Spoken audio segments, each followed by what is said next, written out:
और यहाँ तेज धूप और पसीने और उसके साथ साथ ही एक टूटे हुए एलिवेटर के साथ कैंग जिन कंस्ट्रक्शन पार्ट टाइम जॉब कर रहे हैं और उनका डेली वेज है 140 के और अपना डेली वेज मिलने के बाद कैंग जिन हिसाब लगा रहे हैं और अभी भी उन्हें 13 मिलियन वोन की और जरूरत है और अगर वो अपने रूम का रेंट और बाकी खर्चों का हिसाब लगाएं तो अभी भी 3 महीने बचे हैं और अगर वो सिर्फ 10 दिन और काम करें तो वो अपने कॉलेज की सेकंड सेमेस्टर की ट्यूशन फीस को कलेक्ट कर सकते हैं। तो इस बात से कैंग जिन थोड़ा रिलैक्स हो गए और वो अपनी अगली पार्ट टाइम जॉब पे जाने से पहले रेस्ट करने लगे। लेकिन तभी उनके पास एक अननोन नंबर से कॉल आ गया था। तो कैंग जिन ने फोन उठाते ही बता दिया कि उन्हें ना ही कोई इंश्योरेंस चाहिए ना ही उन्हें कोई नंबर चाहिए ताकि कोई भी स्कैम कॉलर उन्हें परेशान ना करे। मगर कॉल के दूसरी तरफ से उन्हें बताया गया कि वो एक लॉयर बोल रहे थे जिनका नाम था शिन और पूछा कि क्या वो कैंग जिन से ही बात कर रहे थे। कैंग जिन भी थोड़ा कंफ्यूज थे कि उन्हें एक लॉयर क्यों कॉल कर रहे थे। तो उन्होंने बताया कि वो कैंग जिन ही थे और उन्होंने उनसे कॉल करने का कारण पूछा और वो इस बात से थोड़ा कंफ्यूज थे कि उन्हें एक लॉयर कॉल कर रहे थे और उन्हें लगा कि क्या ये एक स्कैम कॉल था। तो लॉयर शिन ने कैंग जिन से कहा कि वो कुछ भी सोच सकते थे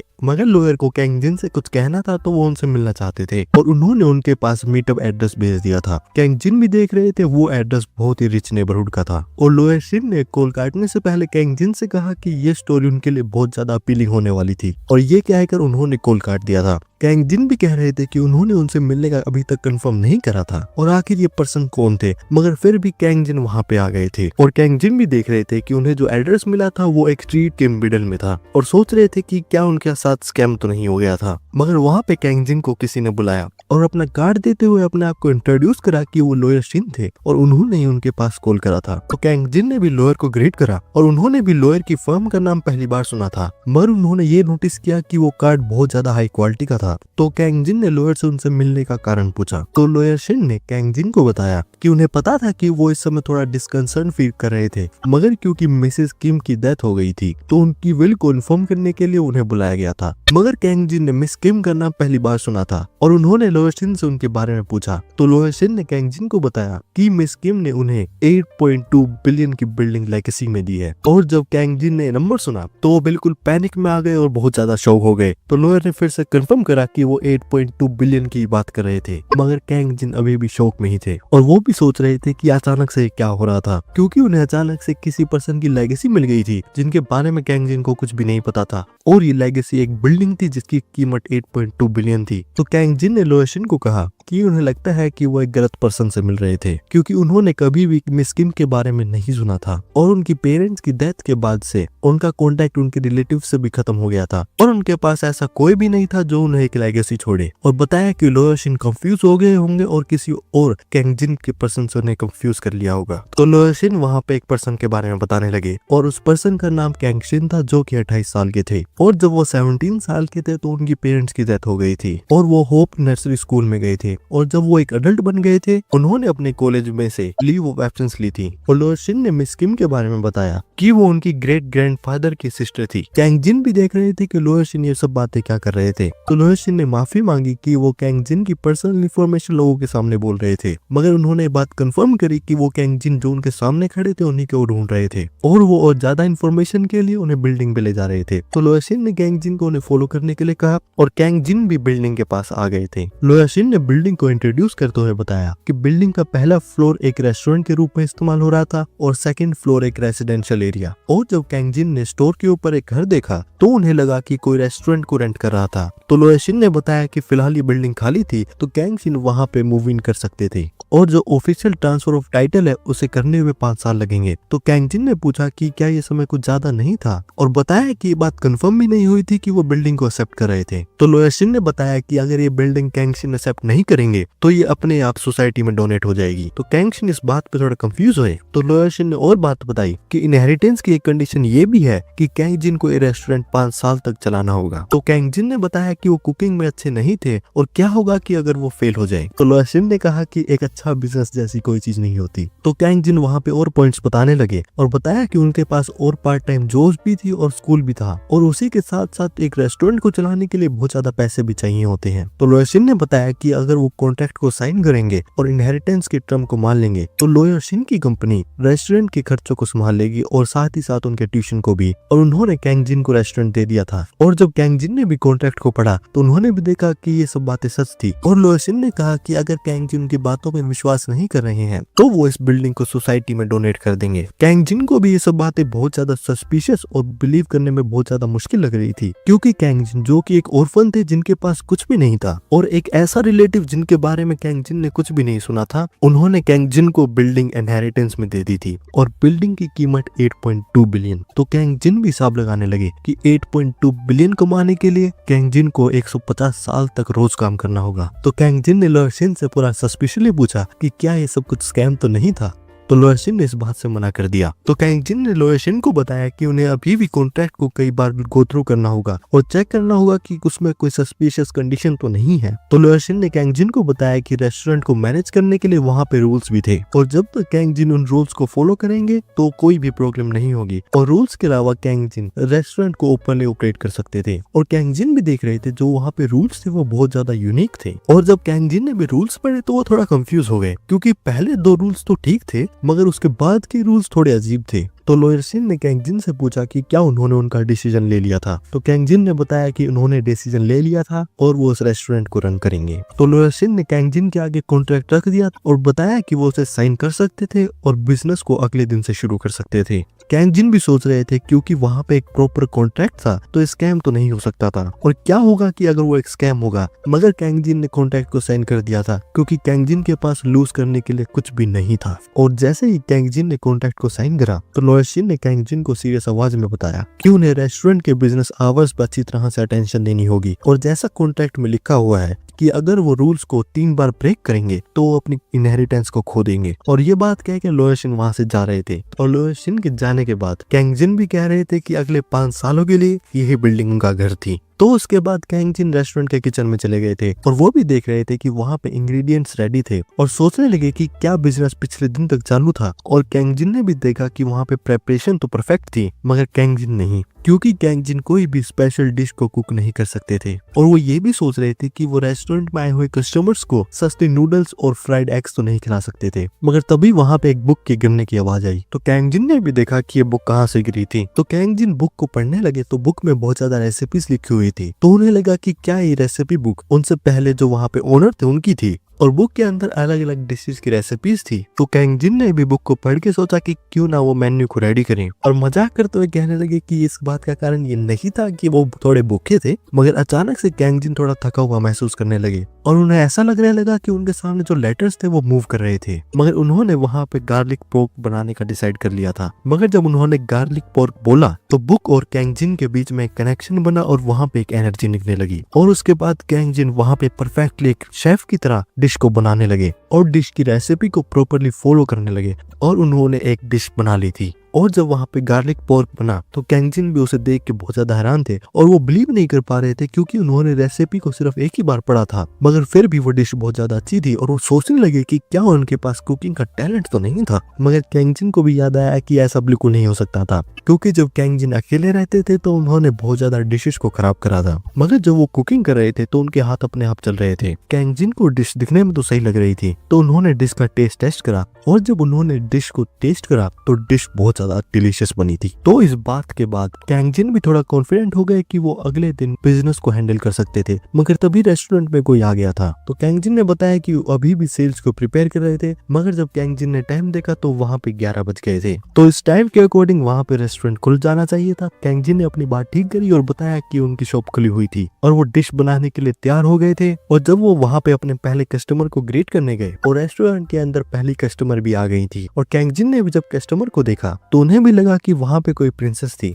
तो कैंग जिन ने कस्टमर से पूछा कि क्या वो अकेली ही आई थी और कैंग जिन इस बात में भी थोड़ा कंफ्यूज थे क्योंकि कस्टमर दिखने में तो एक हाई स्कूल स्टूडेंट लग रही थी, मगर वो इतनी लेट एक रेस्टोरेंट में क्यों आई थी। तो कस्टमर ने कैंग जिन से कहा कि वो उनके लिए थोड़ी अल्कोहल लेके आए। तो इस ऑर्डर पे कैंग जिन थोड़ा कंफ्यूज हो गए। तो कस्टमर ने कैंग जिन से कहा कि क्या उन्होंने उन्हें नहीं सुना था और फिर से कहा कि वो उनके लिए थोड़ी अल्कोहल लेके आए। कैंग जिन को भी दिखने में वो कस्टमर एक हाई स्कूलर लग रही थी, मगर वो अल्कोहल बहुत ज्यादा कॉन्फिडेंटली मांग रही थी और सोचने लगे कि कस्टमर की असलियत में एज क्या थी। और जब कैंग जिन पार्ट टाइम जॉब में बिगिनर थे और फ्राइडे नाइट जो कि सबसे ज्यादा बिजी नाइट होती है, तो उन्होंने बिना आईडी चेक करे एक टेबल पे ड्रिंक सर्व कर दी थी, जिसकी वजह से माइनर्स ने उस बात को पुलिस पे रिपोर्ट कर दिया था और कैंग जिन 1 महीने के लिए सस्पेंड हो गए थे। मगर क्योंकि इस समय कैंग जिन एक प्रो पार्ट टाइमर थे तो वो इस ट्रिक पे दोबारा नहीं फंसने वाले थे। तो कैंग जिन कस्टमर के पास गए और उन्होंने उनसे पूछा कि क्या वो उनकी आईडी चेक कर सकते थे। तो कस्टमर ने उनसे आईडी पूछा तो कैंग जिन ने बताया कि उन्होंने अपना लाइसेंस, पासपोर्ट कुछ भी दिखा सकते थे। और यहाँ पे कैंग जिन बहुत ज्यादा चीयरफुल आवाज में ये बातें कर रहे थे। तो कस्टमर ने कैंग जिन को बताया कि उनके पास आईडी नहीं थी। तो कैंग जिन ने कस्टमर को बताया कि वो बिना आईडी चेक करे उन्हें अल्कोहल सर्व नहीं कर सकते थे। तो कस्टमर ने कैंग जिन को कहा कि उन्हें इस बात चिंता करने की जरूरत नहीं थी और ये बात कस्टमर ने कॉन्फिडेंटली कही। तो इस बात पे कैंग जिन थोड़ा कंफ्यूज हुए। तो कस्टमर ने कॉन्फिडेंटली कहा कि उनके पास पैसे भी नहीं थे और कैंग जिन उनके पास अल्कोहल लेके आए। और इस इंटरेक्शन के बाद कैंग जिन और ज्यादा कंफ्यूज हो गए क्योंकि कैंग जिन ने ऐसा इंसान कभी भी नहीं देखा था। तो जब कस्टमर ने भी कैंग जिन को ऐसा रिएक्ट करते हुए देखा तो उन्होंने कैंग जिन से पूछा कि क्या वो इस जगह पे नहीं थे। तो कैंग जिन ने कस्टमर को बताया कि उन्हें रूल्स पता थे और कैंग जिन को भी याद आया कि रूल्स में ये लिखा हुआ था कि अगर किसी कस्टमर के पास पैसे नहीं थे तो वो उस कस्टमर को किक नहीं कर सकते थे। और लॉयर ने भी कहा था कि वो कैंग जिन पे पूरी नजर रखेंगे। तो कैंग जिन को लगा कि लॉयर ने वहां पे रेस्टोरेंट में सीसीटीवी कैमरा लगा रखे थे और वो इस बात पे पूरे कॉन्फिडेंट हो गए। फिर कस्टमर कैंग जिन के पास आई और उन्होंने कैंग जिन से पूछा कि क्या उन्होंने उनकी बात नहीं सुनी थी और वो उन्हें अल्कोहल सर्व करें। तो कैंग जिन ने कस्टमर से पूछा कि क्या वो अल्कोहल के साथ फ्राइड पोर्क भी लेंगे और बताया कि वो डिश को पहली बार बना रहे थे मगर फिर भी ये बहुत ज्यादा डिलीशियस थी। तो कस्टमर ने भी कैंग जिन से कहा कि यंग मैन को बात करना नहीं आता है और इस बात से ऐसा लगा कि कस्टमर कैंग जिन से उम्र में बड़ी थी। मगर कैंग जिन ने रिप्लाई नहीं दिया और बताया कि वो उन्हें डिश ले आएंगे और उन्हें पैसे देने की भी जरूरत नहीं थी। कस्टमर कैंग जिन को रोक ही रही थी मगर तभी उन्होंने अपने साइड में देखा और कैंग जिन कुकिंग करके डिशेस को ले आए थे। और जब वो बाहर आ रहे थे तो उनका पैर एक बोतल पे लगा और वो एक ड्रिंक की बोतल थी। और कैंग जिन ने बाहर आके देखा कि कस्टमर ने 3-4 बोतलें खत्म कर दी थी। और कैंग जिन ने भी कस्टमर से कहा कि वो खुद बोतलों को बाहर निकाल के कैसे पी सकती थी और आखिर उन्होंने इतनी सारी बोतलें खत्म कैसे करी थी। और कहने लगे कि वो बहुत ज्यादा मुश्किल में आ जाएंगे कि अगर ये बात रिपोर्ट हो जाएंगी। और कैंग जिन भी इस बात पे बहुत ज्यादा टेंशन में आ गए और सोचने लगे कि वो अपनी जॉब की पहले दिन में ही 2 महीने के लिए सस्पेंड होने वाले हैं। तो कैंग जिन ने कस्टमर से उनका एड्रेस पूछा क्योंकि कैंग जिन रिपोर्ट होने से पहले उन्हें घर भेज देना चाहते थे। तो कस्टमर ने भी जब ये सवाल पूछा तो इस बात पे सोचने लगी और कुछ देर सोचने के बाद उन्होंने एड्रेस बता दिया था और एड्रेस में उन्होंने बताया पीच वैली। तो जब कैंग जिन ने पीच वैली सुना तो वो और ज्यादा कंफ्यूज हो गए और वो कस्टमर से कह रहे थे कि क्या ये सच में उनका सही एड्रेस था। मगर तभी रेस्टोरेंट में एक और कस्टमर आ गए थे और कैंग जिन भी अगले कस्टमर को ग्रीट करते हुए सोच रहे थे कि सिचुएशन उनके लिए खराब होने वाली थी। मगर वहाँ पे कस्टमर ने कैंग जिन को ग्रीट करा और बताया कि उनका नाम डोची था और वो जेएस फाइनेंस से थे और बताया कि क्योंकि रेस्टोरेंट के ओनर चेंज हो गए थे तो वो वहाँ पे उन्हें ग्रीट करने आए थे और वो अपना अकाउंट शेयर करने आए थे। कैंग जिन भी कह रहे थे कि उन्होंने जेएस फाइनेंस के बारे में कभी भी नहीं सुना था। और डोची ने वहाँ पे जो पहले कस्टमर आए थे उनसे ग्रीट करा और ग्रीट करते हुए उन्होंने कहा नूनिम, और नूनिम बोलते हैं किसी बड़े पर्सन को। तो इस बात पे कैंग जिन भी थोड़ा कंफ्यूज थे और कहने लगे कि दिखने में कस्टमर तो हाई स्कूलर ही लग रही थी। तो डोची ने बताया कि वो भले ही दिखने में यंग थी मगर वो थोड़ी ओल्ड थी। तो इस बात पे कैंग जिन भी रिलीफ में आ गए थे। तो डोची ने भी कहा कि ये बात थोड़ी अजीब थी कि उन्होंने उन्हें नहीं पहचाना था और क्या अभी तक उन्हें हैंडओवर रिसीव नहीं हुआ था। तो कैंग जिन ने बताया कि उन्हें रूल्स के बारे में तो पता था। तो इस बात पे डोची टेंशन में आ गए और कहा कि ये चीज अलाउड नहीं हो सकती थी और वो वहाँ पे थोड़ा जल्दी आ गए थे। और उन्होंने कैंग जिन को खुद का बिजनेस कार्ड दे दिया था और बताया कि वो वहाँ पे बाद में फिर आएंगे। और जाने से पहले उन्होंने कैंग जिन को एक और बात कही और कहा कि वो अपनी आंखों से कुछ भी देखे तो वो उस पर विश्वास ना करें। तो इस बात पे कैंग जिन भी कंफ्यूज हुए और सोचने लगे कि इस बात का मतलब क्या था। तो डोची ने वहाँ पे फीमेल कस्टमर को कहा कि क्यों ना वो उनके साथ चले जाए क्योंकि जब तक वो वहाँ पे रहेंगी तो दूसरे कस्टमर वहाँ पे नहीं आ पाएंगे। तो फीमेल कस्टमर भी बताने लगी कि क्या इस सब का कारण वो थी और इस बात का रीजन बहुत ज्यादा सिंपल था कि वो बहुत ज्यादा कमजोर थे। डोची भी उनकी बात पे एग्री कर रहे थे। तो फीमेल कस्टमर ने भी कहा कि वहाँ पे उनका इनफ हो गया था और वो वहाँ से जाने लगी। डोची ने भी वहाँ पे जाने से पहले कैंग को उनके बिजनेस के लिए गुड लक कहा। तो कैंग जिन ने डोची को बताया कि वो कितना ही हार्ड वर्क करे मगर फिर भी वहाँ पे कस्टमर नहीं आ रहे थे। तो डोची ने बताया कि कैंग जिन को चिंता करने की बिल्कुल भी जरूरत नहीं थी क्योंकि रेस्टोरेंट में से बहुत ज्यादा डिलीशियस स्मेल आ रही थी तो वहाँ पे पूरी सिटी शेक हो रही थी। तो कस्टमर स्मेल को फॉलो करते हुए रेस्टोरेंट में आ ही जाएंगे। तो कैंग जिन ने डोची से कहा कि रेस्टोरेंट के पिछले ओनर कुकिंग में बहुत ज्यादा अच्छे होंगे। तो डोची ने बताया कि पिछले ओनर अपने बिजनेस की फील्ड में नंबर 1 थे। तो कैंग जिन ने पूछा कि पिछले ओनर किस तरह के इंसान थे। तो डोची ने बताया कि वो एक अच्छी इंसान थी और डोची आगे कुछ बात कह ही रहे थे मगर उन्होंने वो बात कंप्लीट नहीं करी और बताया कि वो बस इसी तरह की इंसान थी। और जाने से पहले डोची ने अपना अगले दिन का ऑर्डर बता दिया था।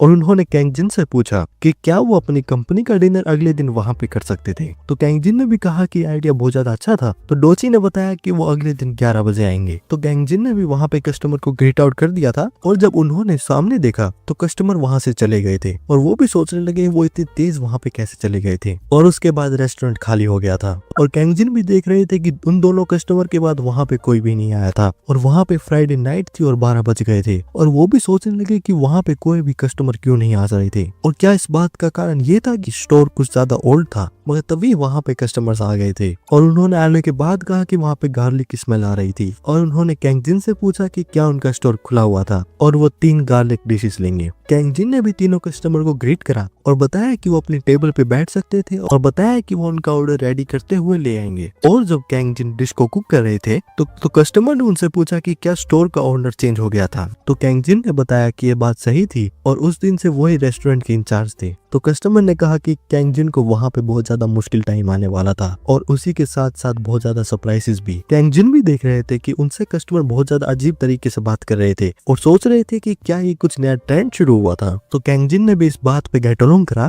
और पूछा कि वहाँ पे ज्यादा सरप्राइजेस क्यों होंगे और बताया कि वहाँ पे जो कस्टमर्स आते हैं वो ऑर्डिनरी पीपल नहीं है। तो कैंगजिन भी इस बात पे थोड़ा शौक हुए और थोड़ा डर गए और उन्होंने डरते हुए और हंसते हुए पूछा तो क्या कस्टमर ये कह रहे हैं कि वहाँ पे ऑर्डिनरी पीपल नहीं तो क्या वहाँ पे गोश्त आएंगे। तो इस बात पे कस्टमर ने और उन्होंने कैंगजिन की तरफ इवल तरह से स्माइल करी। कैंगजिन भी देख रहे थे कि वो स्माइल्स बहुत ज्यादा क्रीपी थी और सोचने लगे कि क्या उनके कस्टमर गोश्त तो नहीं थे, मगर कस्टमर ने वहाँ पे अपना एग ड्रॉप कर दिया था और बात करने लगे कि उन्होंने कैंगजिन को कुछ ज्यादा ही डरा दिया था। कैंगजिन भी देख रहे थे कि वो उनका मजाक बना रहे थे। फिर एक कस्टमर कैंगजिन के पास आए और उन्होंने उनसे कहा कि वो अल्कोहल की 2 बोतल लेंगे और कैंगजिन भी डिश को जब सर्व कर रहे थे तो वो भी सोच रहे थे कि भले ही वो मजाक हुआ था मगर वो सच में बहुत ज्यादा डर गए थे और उन्हें गूस बम्स भी आ गए थे और देखने में कस्टमर चीयरफुल लग रहे थे। और जब कैंगजिन ने वहाँ पे अपनी डिशेस सर्व करी तो कस्टमर भी वो देख के बहुत ज्यादा खुश थे और कस्टमर्स को भी डिश बहुत ज्यादा अच्छी लगी थी। तो कस्टमर्स ने भी कहा कि वो वहां से जा रहे थे। तो कैंगजिन ने कहा कि वो पेमेंट कैसे करेंगे। तो कस्टमर ने कहा कि उनके पास पैसे नहीं थे। तो ये बात कैंगजिन को फिर से अजीब लगी और ये बात क्या है कि कस्टमर वहां पे चले गए थे। तो कैंगजिन ने कस्टमर्स को रुकने के लिए कहा और कहा कि अगर वो वहां पे खाना चाहते हैं तो उन्हें पैसे देने होंगे। तो कस्टमर सीरियसली कैंगजिन की तरफ मुड़े और उन्होंने उनसे पूछा कि क्या उन्हें पैसे चाहिए थे। तो कैंगजिन भी कहने लगे कि वो बिजनेस पैसे के लिए ही कर रहे थे। तो कस्टमर ने इस बात पे ऑलराइट कहा और कैंगजिन की तरफ बढ़ने लगे और वो नंबर्स बोल रहे थे और कहा कि क्या उन्होंने नंबर लिख लिए थे और कैंगजिन से पूछा कि क्या उन्हें बात नहीं पता थी और कैंगजिन से कहा कि वो जो भी अपनी आंखों से देखें उस पे बिलीव ना करें। कैंगजिन पूछ ही रहे थे कि इस बात का मतलब क्या था, मगर कैंगजिन ने देखा कि कस्टमर वहां से चले गए थे और कैंगजिन भी गुस्सा हो गए और कहने लगे कि अगर उन्होंने खाना खाया था तो उन्हें पैसे तो देने होंगे। फिर अगले दिन कैंगजिन रेस्टोरेंट को ओपन करने की तैयारी कर रहे थे और वो कह रहे थे कि उन्होंने पिछले दिन एक भी पैनी नहीं कमाई थी, मगर उन्होंने डिसाइड कर लिया था कि ये दिन डिफरेंट होने वाला था। तो उन्होंने थोड़ी कुकिंग की प्रैक्टिस करने का डिसाइड करा और उन्होंने रेसिपी बुक खोल ली थी और वो कुक करने के लिए रेसिपी देख रहे थे और वो ऐसी रेसिपी देख रहे थे जो जल्दी तैयार हो सके। और उन्हें फिर एक रेसिपी मिल गई थी और जैसे ही उन्हें रेसिपी मिली तभी वहां पे बुक और कैंगजिन के बीच में कनेक्शन बन गया और बुक में से लेटर्स निकल के कैंगजिन के अंदर आने लगे। कैंगजिन भी देख रहे थे कि लेटर वहां बाहर आ रहे थे, मगर कैंगजिन को लगा कि ये सब इसलिए हो रहा था क्योंकि वो थोड़े थके हुए थे। मगर कैंगजिन बाकी चीजों को तो सही से पढ़ सकते थे और वो जब सिर्फ नोटबुक को पढ़ते थे तभी उन्हें अजीब चीजें दिखती थी। कैंगजिन अब डाउट में थे कि बुक में ही कुछ था और जब उन्होंने फिर से बुक में देखा तो बुक और कैंगजिन में फिर से कनेक्शन बन गया और कैंगजिन के माइंड में रेसिपी आ गई थी। कैंगजिन ने नाइफ ले लिया था और उन्होंने डिश प्रिपेयर करना शुरू कर दिया था। कैंगजिन को भी पता था वहाँ पे कुछ अजीब हो रहा था क्योंकि कैंगजिन को एक ही डिश बनानी आती थी और वो थी फ्राइड एग्स और कैंगजिन इतना अच्छा नाइफ तो इस्तेमाल नहीं कर सकते थे। और कैंगजिन को भी अब लग रहा था कि इस सब का कारण मिस किम की नोटबुक ही थी। क्योंकि कैंगजिन अभी भी श्योर नहीं थे तो उन्होंने एक डिफिकल्ट डिश बनाने का सोचा, मगर जब उन्होंने फिर से डिश बनाने का डिसाइड करा तो फिर से एक कनेक्शन बना और डिश प्रिपेयर हो गई। कैंगजिन को भी यकीन हो गया था कि वो रेसिपी की बुक पढ़ के कुक कर सकते थे और सिर्फ डिश की स्मेल ही डिलीशियस नहीं थी। और डिश का टेस्ट चेक करने के लिए जब कैंगजिन ने डिश को चेक करा तो कैंगजिन को अपनी मोम की याद आ गई और उन्हें ऐसा लगा कि ये डिश उनकी मोम बनाती थी। मगर मगर कैंगजिन को भी पता था कि उनकी मोम इस रेसिपी का इस्तेमाल नहीं करती थी, मगर टेस्ट वहाँ पे बिल्कुल सेम था। तो कैंगजिन ने वहाँ पे प्लेट रख दी थी और उन्होंने अपने आप से कहा कि ये इमोशनल होने का टाइम नहीं था, और वो मिस किम के बारे में सोचने लगे और उन्होंने सोचा कि मिस किम इस रेसिपी को कैसे बनाती थी। और कैंगजिन भी जब से रेस्टोरेंट में आए थे तो वहाँ पे अजीब चीजें होती जा रही थी, क्योंकि वहाँ पे ऐसी बुक थी जिसे पढ़ के वो कुकिंग कर सकते थे, और कस्टमर भी ऐसे आते थे जिनके पास पैसे नहीं थे, और कस्टमर अजीब बातें भी करते थे। और डोची ने भी कैंगजिन से ये कहा था कि वो अपनी आंखों से कुछ भी देखे तो वो उस पर बिलीव ना करे, और वहाँ पे एक लॉयर भी थे जो उन पे लगातार नजर रख रहे थे। पॉइंट पे आने के बाद कैंगजिन भी कंफ्यूज थे कि क्या मिस किम ने जो उन्हें लेगेसी दी थी क्या वो उनके लिए लकी थी या अनलकी। कैंगजिन ये सोच ही रहे थे तभी वहाँ पे एक डिलीवरी मैन आ गए थे, और डिलीवरी मैन ने आते ही कैंगजिन से हेलो करा, और उन्होंने उनसे पूछा कि वो क्या वहाँ के नए ओनर थे, और बताया कि उनके बड़े भाई ने कैंगजिन के बारे में बताया था कि उनका एक अच्छा इंप्रेशन था। कैंगजिन भी वहाँ पे कंफ्यूज थे, तो उन्होंने डिलीवरी पर्सन से पूछा कि वो किन बड़े भाई की बात कर रहे थे। तो डिलीवरी मैन ने अपना नाम सुयंग बताया और बताया कि वो इंग्रेडिएंट्स के इंचार्ज थे, और वहाँ पे एक और पर्सन थे जिनका नाम सू था, और बताया कि वो अल्कोहल के इंचार्ज थे, और बताया कि वो लॉयर शिन के छोटे भाई थे। कैंगजिन भी देख रहे थे कि तीनों भाई बिल्कुल भी एक जैसे नहीं दिखते थे। डिलीवरी मैन ने शेल्फ से देखते हुए बताया कि देख के तो यही लग रहा था कि पिछले दिन ज्यादा कस्टमर नहीं आए थे। तो कैंगजिन ने भी कहा कि उन्होंने ये बात देख के कैसे पता चली। तो सुयंग ने बताया कि वो रेफ्रिजरेटर को बहुत ज्यादा समय से रिफिल कर रहे थे, तो वो देख के पता लगा सकते थे। और मिस किम के बारे में बताने लगे कि मिस किम उनकी मदर की तरह थी, और ये रेस्टोरेंट एक तरह से उनकी घर की तरह था। तो सुयंग ने कैंगजिन से रिक्वेस्ट करते हुए कहा कि वो रेस्टोरेंट का बहुत अच्छी तरह से ध्यान रखे, और अगर उन्हें कोई भी जरूरत हो तो वो उनसे कांटेक्ट कर सकते थे। तो कैंगजिन ने भी इस बात पे एग्री कर लिया था। फिर सुयंग ने बिजनेस के बारे में पूछा, तो कैंगजिन ने बताया कि उनके पास ऐसे ही कस्टमर आ रहे थे जिनके पास पैसे नहीं थे, और उन्होंने सुयंग से पूछा कि क्या ये रेस्टोरेंट एक फ्री रेस्टोरेंट था और वो एक लॉस में रेस्टोरेंट को कैसे चला सकते थे। तो सुयंग ने बताया कि देखने में तो ऐसा ही लग रहा था कि लॉस चल रहा था, मगर अच्छा बिजनेस वहाँ पे आने वाला था। तो इस बात पे कैंगजिन थोड़ा कंफ्यूज थे। तो सुयंग ने एक और बात कही और कैंगजिन से कहा कि अगर वो मर जाएंगे तो उन्हें सब कुछ वापस मिल जाएगा, तो उन्हें सॉरी फील करने की जरूरत नहीं थी। कैंगजिन ने सुयंग की बात से एक बार तो एग्री कर लिया था, मगर वो ये सोच रहे थे कि अगर वो मर ही जाएंगे तो बाद में सब चीजों की जरूरत क्या थी। फिर कैंगजिन ने वहाँ पे दोनों भाइयों से JS फाइनेंस के बारे में पूछा और बताया कि उन्होंने ये सर्च तो किया था मगर उन्हें ऐसा कुछ भी नहीं मिला था। तो दोनों भाइयों ने बताया कि वो भी वहाँ पे बिजनेस करते थे और समझाया कि वो ऐसी जगह थी जिसे उन्हीं लोगों के बारे में पता था जो उसको जानते थे, और एक तरह से वो एक थर्ड पार्टी फाइनेंशियल कंपनी थी। तो कैंगजिन ने पूछा कि वो ऐसी जगह पे बिजनेस क्यों कर रहे थे और क्या होगा कि अगर वो कंपनी बैंकरप्ट हो जाएगी। सुयंग ने जवाब दिया और बताया कि कैंगजिन को चिंता करने की जरूरत नहीं थी, क्योंकि अगर पूरी दुनिया भी बैंकरप्ट हो जाए तो JS फाइनेंस बिल्कुल भी बैंकरप्ट नहीं हो सकती। फिर दोनों भाई आपस में मजाक करने लगे और कैंगजिन के सवालों का जवाब मिलने के बजाय उनके सवाल और ज्यादा बढ़ रहे थे। फिर वहाँ पे दोनों भाई वहाँ से जा रहे थे और उन्होंने कैंगजिन से फिर से कहा कि वो उन्हें कभी भी कांटेक्ट कर सकते थे। दोनों भाई वहाँ से जा रहे थे और वो कह रहे थे कि वो मिस किम को भी थोड़ा मिस कर रहे थे और कहा कि क्यों ना वो उनको जाके एक बार विजिट करे। तो कैंगजिन ने भी ये बात सुन ली थी और उन्होंने भी डिसाइड करा कि उन्हें भी उनके ग्रेव पे जाके विजिट करना ही होगा और वो बाद में ग्रेव का एड्रेस ले लेंगे। मगर जब दोनों भाई वहाँ से चले गए थे तो कैंगजिन ने भी ये सोचा कि दोनों भाइयों ने किसी भी सवाल का जवाब नहीं दिया था। रात हो गई थी और कैंगजिन भी प्लान कर रहे थे कि भले ही उन्हें कितना सामान फ्री में मिल रहा हो और उनके दिन के खर्चे और ट्यूशन के पैसे भी दिए जा रहे थे, मगर फिर भी उन्होंने एक इमरजेंसी फंड शुरू कर दिया था और कैंगजिन ने उस दिन स्टोर थोड़ा जल्दी खोल दिया था और एक नया मेन्यू भी प्रिपेयर कर दिया था। मगर फिर भी वहाँ पे कोई भी कस्टमर नहीं थे और कैंगजिन के साइड में जो रेस्टोरेंट था वहाँ पे भीड़ लगी हुई थी और सभी लोग कैंगजिन के रेस्टोरेंट के आगे से चलते जा रहे थे। तो कैंगजिन ने भी डिसाइड कर लिया था कि वो कुछ अच्छा कुक करके डिश की स्मेल से कस्टमर को वहाँ पे बुला लेंगे। फिर कुछ समय बाद 11 बज गए थे और स्टोर के ऑफिशियल खुलने का टाइम हो गया था और कैंगजिन ने देखा कि वहाँ पे एक कस्टमर आ गया था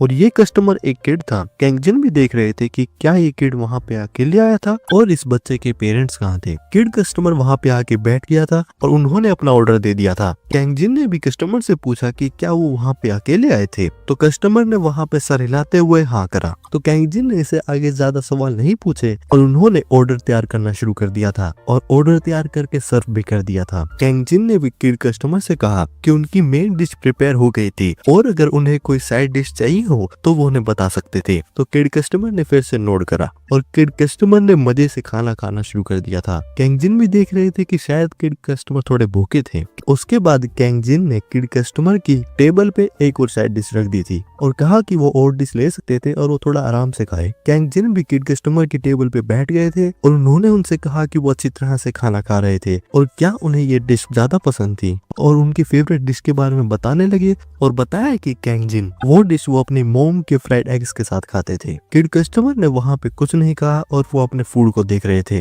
और कैंग जिन ने भी और कुछ बातें करी। तो किड कस्टमर ने भी वहाँ पे बात करना शुरू करा और किड कस्टमर ने बताया कि कैंग जिन के डिश का टेस्ट बिल्कुल वैसा ही था जैसा उनकी मोम बनाती थी और वो इस डिश को पूरे दिन खा सकते थे। और डिश को खाते हुए किड कस्टमर भी थोड़ा इमोशनल हो रहे थे और फिर किड कस्टमर रोने लगे। कैंग जिन भी थोड़ा चिंता में आ गए थे और उन्होंने उनसे पूछा कि वो रो क्यों रहे थे। तो किड कस्टमर ने बताया कि वो अपनी मोम को मिस कर रहे थे। तो कैंग जिन ने भी कहा कि वो उनके बड़े भाई की तरह ही थे और वो वहाँ पे कभी भी आके खाना खा सकते थे। तो किड कस्टमर ने वहाँ पे सर हिलाते हुए मना करा और किड कस्टमर वहाँ से जाने लगे और कहा कि वो अपनी मोम को देखने जा रहे थे। तो कैंग जिन ने पूछा कि वो कहाँ थे। तो जहाँ किड कस्टमर खड़े थे वहाँ पे अचानक से पानी आ गया था। किड कस्टमर ने कैंग जिन को थैंक यू कहा और बताया कि उन्हें पता था कि इस समय उन्हें कहाँ होना चाहिए था। और किड कस्टमर ने रोते हुए कैंग जिन से वेव करा और उन्हें थैंक यू कहा। और किड कस्टमर में से एक लाइट निकल रही थी और वो धीरे धीरे गायब हो रहे थे और वहाँ पे एक लाइट का फ्लैश हुआ और वहाँ पे जहाँ पे किड कस्टमर थे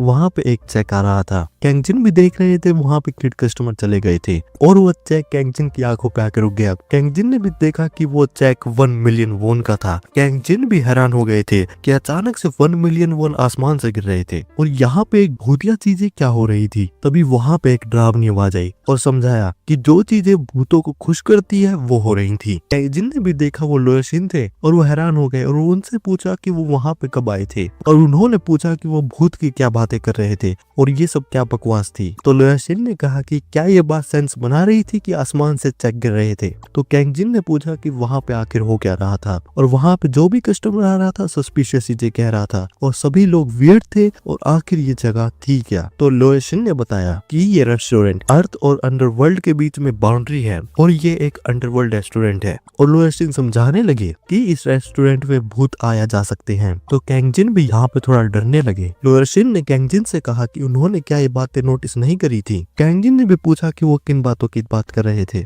लोअर शिन ने भी कहा कि उन्होंने एक्सपेक्ट नहीं करा था कि वो सब कुछ एक बार में अंडरस्टैंड नहीं कर पाएंगे। तो कैंग जिन भी धीरे धीरे बातों को समझ रहे थे। तो लोअर शिन ने कैंग जिन से कहा कि वो बिल्कुल सही सोच रहे थे और इस जगह पे भूत आके इंसानों की तरह खाना खा सकते थे और भूत भी खाने को मिस करते हैं जो उन्होंने अपनी पूरी जिंदगी में खाया था। और कैंग जिन को इस बात की चिंता करने की जरूरत नहीं थी अगर कोई भूत उन पर अटैक करेगा और समझाया कि भूत भी उनको प्रोटेक्ट करेंगे अगर कैंग जिन उन्हें प्रोटेक्ट करेंगे। और कैंग जिन को एडवाइस करा कि वो कुछ भी बुरा ना करें। और एक एग्जाम्पल में लोअर शिन ने कैंग जिन को एक डॉग से भी कंपेयर करा। कैंग जिन भी वहाँ पे थोड़ा डर रहे थे और बताया कि भूतों के साथ बिजनेस करना थोड़ा डरावना था। तो लोअर शिन ने कैंग जिन से पूछा कि क्या वो डर रहे थे और पूछा कि क्या वो इंसानों से ज्यादा भूतों से डर रहे थे। तो कैंग जिन को इस बात पे फ्लैशबैक याद आ गए थे और वो अपने इंसानों के साथ हुए किस्सों को याद कर रहे थे। तो कैंग जिन भी सोचने लगे कि उनकी लाइफ में भूतों से ज्यादा डरावने तो इंसान थे। तो कैंग जिन ने भी कहा कि अगर लोअर शिन ये बात कह रहे थे तो वो आगे से पूरा क्वेश्चन रखेंगे और वहाँ पे वो अपना बेस्ट ही देंगे।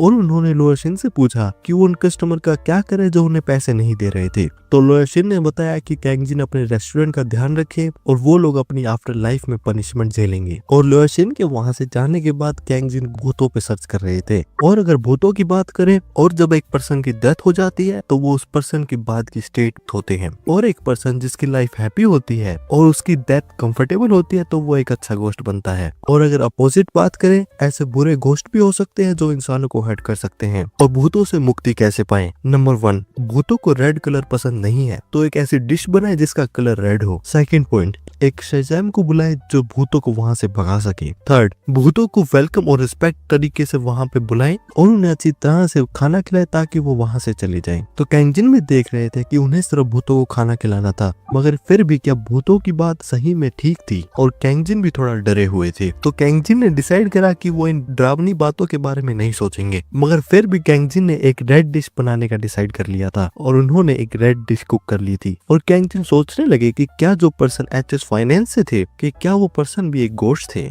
और उन्होंने ये कहा था कि वो वहाँ पे डिनर के लिए आएंगे, तो क्या वो वहाँ पे और भी भूतों को लेके आएंगे। तो वहाँ पे डोची भी आ गए थे और वो कैंग जिन को बुला रहे थे, मगर कैंग जिन उनकी बातें नहीं सुन रहे थे। तो अचानक से कैंग जिन थोड़ा स्टार्टल्ड हो गए। डोची ने माफी मांगी और उन्होंने पूछा कि क्या वो उनकी वजह से थोड़ा सरप्राइज हो गए थे। कैंग जिन डोची को देख के थोड़ा डरे हुए थे और बताया कि वो बिल्कुल भी सरप्राइज नहीं थे। डोची ने कैंग जिन से पूछा कि क्या उन्हें उनके कंपनी डिनर के बारे में याद था। तो कैंग जिन ने कहा कि उन्हें ये बात ध्यान थी और कहा कि वो सभी लोगों को बुला सकते थे। और वहाँ पे डोची का कंपनी स्टाफ भी आ गया था और स्टाफ अपने टेबल पे बैठ रहा था, मगर इस सिचुएशन में कैंग जिन थोड़ा ऑकवर्ड फील कर रहे थे। और कस्टमर जब वहाँ पे बैठे तो वो बताने लगे कि वो स्मेल को पहचान सकते थे। तो कैंग जिन भी सोचने लगे कि क्या रेड डिश सही में वर्क करती है। तो कस्टमर ने वहाँ पे कैंग जिन को बुलाया और उन्होंने कैंग जिन से पूछा कि क्या वो रेड बीन डिश बना रहे हैं, और बताया कि डिश की स्मेल बहुत ज्यादा अच्छी थी। तो कैंग जिन ने भी देखा कि रेड डिश बिल्कुल भी वर्क नहीं करती है और वो कस्टमर ऐसे क्यों रिएक्ट कर रहे थे। फिर एक और कस्टमर ने कैंग जिन को बुलाया और ये कस्टमर वहाँ पे किचन के अंदर ही खाना खा रहे थे, और कस्टमर ने बताया कि उन्होंने स्टोर के बारे में बहुत ज्यादा स्टोरी सुनी थी। और इस सीन को देखते हुए कैंग जिन सरप्राइज थे और कस्टमर बताने लगे कि भले ही लोग कुछ भी कहे, मगर ये बात सच नहीं है कि भूतों को स्पाइसी फूड पसंद नहीं है। और कस्टमर ने कैंग जिन से रिक्वेस्ट करी कि वो उनसे डरे ना, और समझाया कि वो इंसानों से ज्यादा अलग नहीं थे और वो सिर्फ सिविल सर्वेंट्स ही थे। तो कैंग जिन ने भी देखा कि कस्टमर सही कह रहे थे और कैंग जिन भी उन कस्टमर से बहुत ज्यादा डरे हुए थे। तो कैंग जिन ने भी डिसाइड करा कि वो माफी के रूप में रिलैक्स करेंगे और कस्टमर को अच्छी तरह से ट्रीट करेंगे। तो कैंग जिन ने वहाँ पर डिश प्रिपेयर कर ली थी और टेबल पे सर्व कर दी थी। कस्टमर्स भी वहाँ पर डिशेस को खा रहे थे और कह रहे थे कि डिश बहुत ज्यादा अच्छी बनी थी और बात कर रहे थे कि वो उस जगह पे फिर से आएंगे। तो एक कस्टमर ने कैंग जिन से कहा कि क्यों ना वो उनको ज्वाइन करें। तो कैंग जिन ने माफी मांगी और बताया कि उन्हें अभी भी और डिशेस बनानी थी। फिर कस्टमर ने कैंग जिन से माफी मांगी और बताया कि जब तक वो वहाँ पे थे तो वहाँ पे और कस्टमर नहीं आएंगे। तो कैंग जिन ने पूछा कि वो ऐसा किस लिए कह रहे थे। तो कस्टमर ने बताया कि ऑलमोस्ट हर एक एवरेज गोस्ट जीएस फाइनेंस के डेट में है और लोग ऐसी जगह पे नहीं आते हैं जहाँ पे उनके डेटर्स हो। तो कैंग जिन को भी याद आया कि उनके पास एक चेक था। तो कस्टमर ने भी जब वहाँ पे चेक देखा और कहा कि देख के तो ऐसा ही लग रहा था कि वहाँ पे एक कस्टमर था जो हेवन में चला गया था। और कस्टमर ने समझाया कि चेक का इशूअर डिपेंड करता है कि हेवन में कौन जा रहा है, और बताया कि जिस पर्सन का ये चेक था वो एक बहुत ज्यादा अच्छा इंसान था, क्योंकि इस चेक का इशूअर किस्टी घरबा, मैंने नाम बिल्कुल भी सही नहीं बोला है, सॉरी, मैंने गूगल करा, मैंने नहीं सीख पाया नाम कैसे बोलते हैं, माफ कर दो यार, कंटिन्यू। तो कैंग जिन भी देख रहे थे कि वहाँ पे जो किड कस्टमर थे वो सही में एक गोश्त थे। कस्टमर बताने लगे कि किस्टी घरबा बहुत ज्यादा सिंपल थे, तरह से उन्हें अंडरवर्ल्ड के सबसे अमीर दानवीर भी समझ सकते थे। तो कैंग जिन ने पूछा कि क्या उन्हें ये पैसे उन्हें अपनी आफ्टर लाइफ में मिलेंगे। तो कस्टमर ने बताया कि यही कारण था कि जेएस फाइनेंस एग्जिस्ट करता है, और समझाने लगे कि अंडरवर्ल्ड की करेंसी अर्थ की करेंसी से अलग है। और वो अगर बेसिक बात करें कि जो गुड्स को परचेज करने की और ट्रांजैक्शन करने की फंक्शन बिल्कुल सेम है, मगर अंडरवर्ल्ड में गोस्ट अपने सिंस को मनी से कम कर सकते हैं। तो कैंग जिन ने डाउटफुली पूछा कि जब कोई पर्सन मरता है तो उसके पास तो कोई भी पैसे नहीं होते हैं। तो कस्टमर ने बताया कि ये चीज अलग थी और एक्सप्लेन करा कि जब भी किसी का जन्म होता है तो उनका जेएस फाइनेंस में अकाउंट खुल जाता है। तो कैंग जिन ने भी पूछा कि क्या उनका भी एक बैंक अकाउंट था। तो कस्टमर ने बताया कि अगर वो अच्छी चीजें करते हैं तो उनका अकाउंट होगा और उनके पैसे वहीं डिपॉजिट हो जाएंगे, और अगर वो कुछ बुरा काम करेंगे तो वहां से मनी विड्रॉ भी हो जाएंगे। और वो अलग एक दूसरी तरह से कहें, अगर किसी के पास अंडरवर्ल्ड में बहुत ज्यादा पैसे हैं तो उन्होंने अपनी लाइफ में बहुत ज्यादा अच्छे काम किए हैं, और अगर किसी के पास कुछ भी पैसे नहीं है तो उन्होंने अपनी लाइफ में बहुत ज्यादा सिंस करे हैं। तो कैंग जिन ने पूछा कि क्या वो देख सकते थे कि उनके पास कितने पैसे थे। तो कस्टमर ने बताया कि जब तक कोई पर्सन जिंदा था तो वो उनका बैलेंस चेक नहीं कर सकता था, और कस्टमर ने कैंगजिन को बताया कि उन्हें ज्यादा चिंता करने की जरूरत नहीं थी, क्योंकि वो ये रेस्टोरेंट चलाते हैं तो उनके पास बहुत ज्यादा पैसे होंगे और जो भी लोग इस रेस्टोरेंट में आते हैं वो हमेशा एक वीआईपी ही है। और अंडरवर्ल्ड में ये बात बिल्कुल इम्पॉसिबल है कि वो मनी को किसी और वर्ल्ड की मनी से चेंज कर सके, मगर वो अंडरवर्ल्ड की मनी को अर्थ की मनी में चेंज कर सकते हैं और इस काम में वो कस्टमर उनकी मदद कर सकते हैं। तो कैंगजिन ने कहा कि उन्हें ऐसा करने की जरूरत नहीं थी और वो उनके पैसे जेएस अकाउंट में ही डाल दें। तो कस्टमर ने कहा कि वो बिल्कुल ऐसा ही करेंगे। तो इसके बाद वहाँ पे कस्टमर चले गए थे और कैंग स्टोर को क्लीन कर रहे थे। फिर कैंगजिन फोन पे लॉटरी के बारे में सोच रहे थे और कैंगजिन ऐसा इसलिए कर रहे थे क्योंकि वहाँ पे जो एक घोस्ट आए थे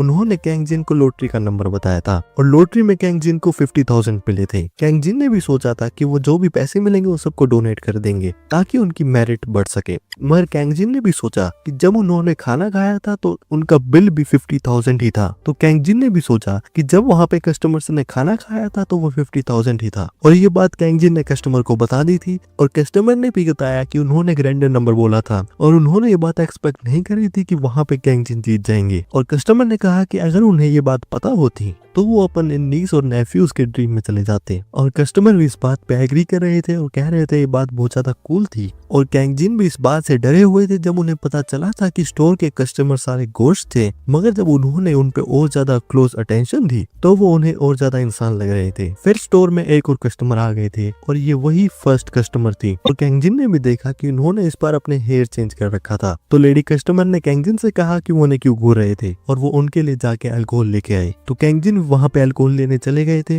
और वो भी सोचने लगे कि क्या लेडी कस्टमर ने ऐसा इसलिए किया था क्योंकि कैंगजिन ने उन्हें लास्ट टाइम एक माइनर समझ लिया था। और कैंगजिन ने भी जब उनका हेयर स्टाइल देखा और देखा कि लेडी कस्टमर जिस तरह बोल रही थी तो उन्हें लगा कि उनकी डेथ बहुत ज्यादा समय पहले हुई होगी और कैंगजिन भी सोच रहे थे कि उन्हें अपने आखिरी बार के बिहेवियर के लिए माफी मांगनी होगी। तो कैंगजिन लेडी कस्टमर के पास ड्रिंक्स की बोतल ले आए थे और उन्होंने लेडी कस्टमर से आखिरी बार के लिए माफी मांगी और लेडी कस्टमर ने कैंगजिन से उनका नाम पूछा। तो कैंगजिन ने अपने आप को इंट्रोड्यूस करा और बताया कि उनका नाम ली कैंगजिन था। तो लेडी कस्टमर ने पूछा कि वो कौन सी ली फैमिली से थे। तो कैंगजिन ने अपनी ली फैमिली का नाम बताया और बताया कि उनका नाम डेचियोन था। तो लेडी कस्टमर ने बताया कि वो डेचियोन को अच्छी तरह से जानते थे और बताया कि उनके बहुत ज्यादा क्लोज रिलेशनशिप उनके ग्रैंडफादर से थे और अपने आप को इंट्रोड्यूस करा कि उनका नाम सोही था और वो डिवाइन किंग फैमिली से थी। और सोही ने बताया कि कैंगजिन उनसे कंफर्टेबली बात कर सकते थे। तो कैंगजिन ने सोही से पूछा कि उनकी डेथ कितने समय पहले हुई थी। तो सोही ने कैंगजिन से कहा कि वो उन्हें एक अच्छी एडवाइस देंगी। तो सोही ने बताया कि जो भी गोस्ट हेवन पे नहीं जा पाते तो कैंगजिन उनके पास्ट के बारे में ना पूछें।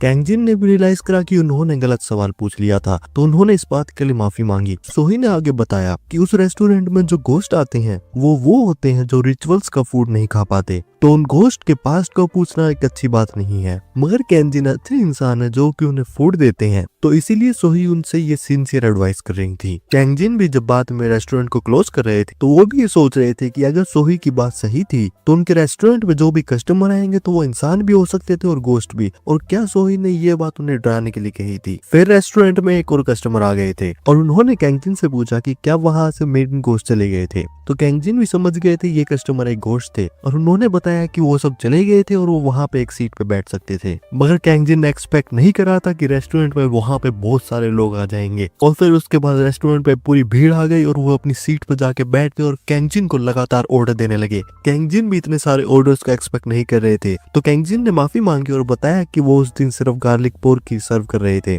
तो कस्टमर्स इस बात पे थोड़ा प्रोटेस्ट करने लगे और बोलने लगे कि आखिरी कस्टमर तो वो सब करती थी। कैंगजिन कस्टमर्स को बताने लगे कि उन्हें रेस्टोरेंट खोले ज्यादा समय नहीं हुआ था और भीड़ के बीच में वहाँ पे एक और गोश्त थे और वो गोश्त भी सिचुएशन को देख रहे और फिर वो किचन के अंदर चले गए। कैंगजिन भी उन गोश्त को रोक रहे थे और कह रहे थे कि वो बिना परमिशन के वहाँ पे नहीं जा सकते थे, मगर फिर गोश्त ने एक नाइफ ले लिया था और बताया कि वो कैंगजिन की मदद करेंगे और उन गोश्त ने नाइफ का इस्तेमाल करके चॉपिंग करनी शुरू कर दी थी और कैंगजिन से माफी मांगी क्योंकि वो अचानक से किचन में आ गए थे। तो कैंगजिन थोड़ा सरप्राइज हो गए होंगे और कैंगजिन को बताया जब उनकी मोम वहाँ पे पहले थी तो वो किचन में हेल्प कराते थे और कैंगजिन पोर्क बना सकते थे। और कैंगजिन भी सोच रहे थे जब गोश्त कस्टमर ने मोम कहा तो क्या वो मिस किम की बात कर रहे थे, तो क्या इसका मतलब ये था कि वो जो कर रहे थे वो ठीक था। मगर कैंगजिन ने ज्यादा वहाँ पे नहीं सोचा और सिचुएशन को चलने दिया और फिर किचन में से डिशेस आने लगी और गोश्त कस्टमर ने अपने लिए भी एक डिश बना ली थी। कैंगजिन ने भी गोश्त कस्टमर को थैंक यू कहा और बताया कि उनकी वजह से उन्होंने आज सर्वाइव कर लिया था। गोश्त कस्टमर ने भी कहा कि वो बात बात समझ सकते थे क्योंकि कैंगजिन का आज पहला दिन था। कैंगजिन ने बताया क्योंकि आज उनका पहला दिन था तो वो इतने सारे कस्टमर्स को देख के शॉक हो गए थे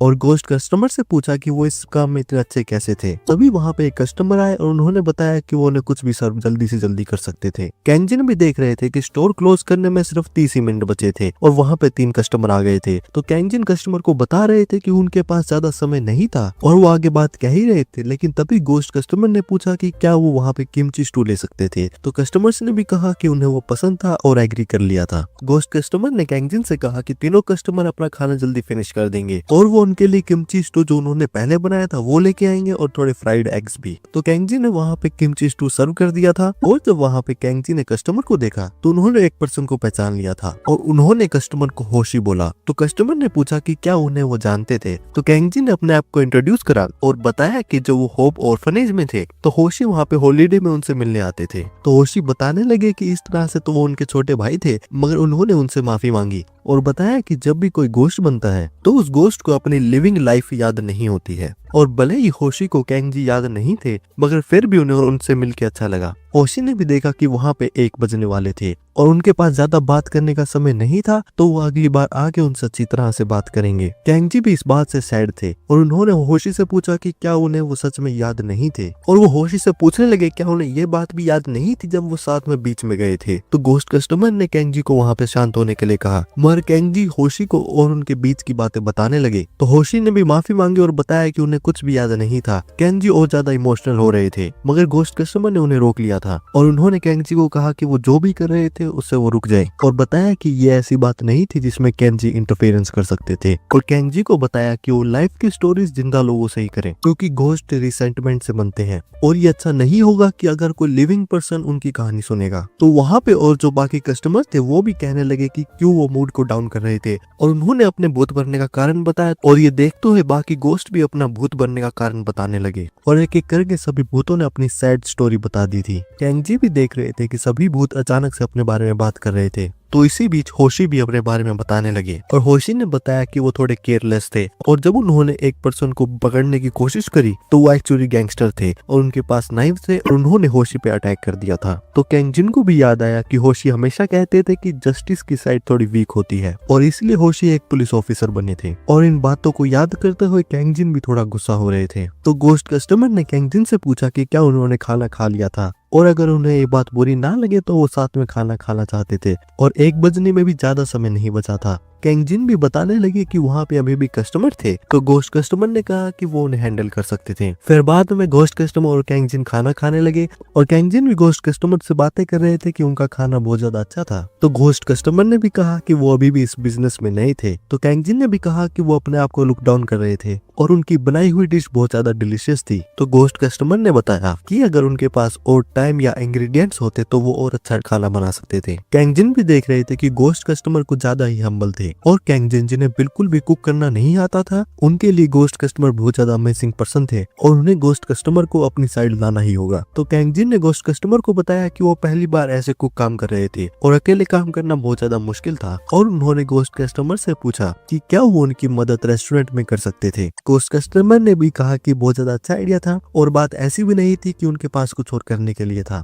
तो गोश्त कस्टमर ने इस बात पे एग्री कर लिया था और अपने आप को इंट्रोड्यूस करा और गोश्त कस्टमर का नाम बेयुन था। तो कैंगजिन ने भी अपने आप को इंट्रोड्यूस करते हुए अपनी उम्र बताई। तो बेयुन ने कहा कि वहाँ पे वो भूत थे तो वो अपनी एज के बारे में भूलना चाहते थे और उनसे कैजुअली बात करना चाहते थे। तो कैंगजिन ने भी इस बात पे एग्री कर लिया था और अब 1 बजने में 1 ही मिनट बचा था। तो सभी कस्टमर वहाँ पे जल्दी से अपना खाना खत्म कर रहे थे। होशी भी फिर से कैंगजिन के पास आए, उन्होंने माफी मांगी क्योंकि वो उन्हें ऑर्फनेज से याद नहीं थे, मगर उन्होंने होशी से ये कहा कि वो अभी एक गोश्त थे और अगर कोई भी अगर उनके बिजनेस में इंटरफेरेंस करेगा तो वो सिर्फ होशी का नाम 3 बार बोले और वो वहाँ पे आके सभी प्रॉब्लम्स को रिजोल्व कर देंगे। और इसी बीच क्लॉक में 1 बज गया था और होशी भी वहाँ पे डिसअपियर हो रहे थे और होशी ने जाने से पहले कहा कि वो उन्हें फिर से मिलेंगे। कैंगजिन भी देख रहे थे कि वहाँ पे सिर्फ होशी ही नहीं बाकी सब गोश्त भी एक एक करके डिसअपियर हो रहे थे और रेस्टोरेंट खाली हो गया था। कैंगजिन भी अभी तक बिलीव नहीं कर पा रहे थे कि होशी मर चुके थे और कैंगजिन होशी के रिग्रेट को सोल्व करना चाहते थे अगर उन्हें पता नहीं था कि वो उनकी हेल्प कैसे करें। तो उन्होंने भी डिसाइड करा कि वो अब उनसे दोबारा मिल गए थे तो वो उनके लिए बहुत ज्यादा अच्छा खाना बनाएंगे। तभी रेस्टोरेंट का डोर ओपन होने की आवाज आई और वहाँ पे 2 ड्रंक कस्टमर आ गए थे। कैंगजिन भी देख के समझ गए थे कि दोनों कस्टमर बहुत ज्यादा ड्रंक थे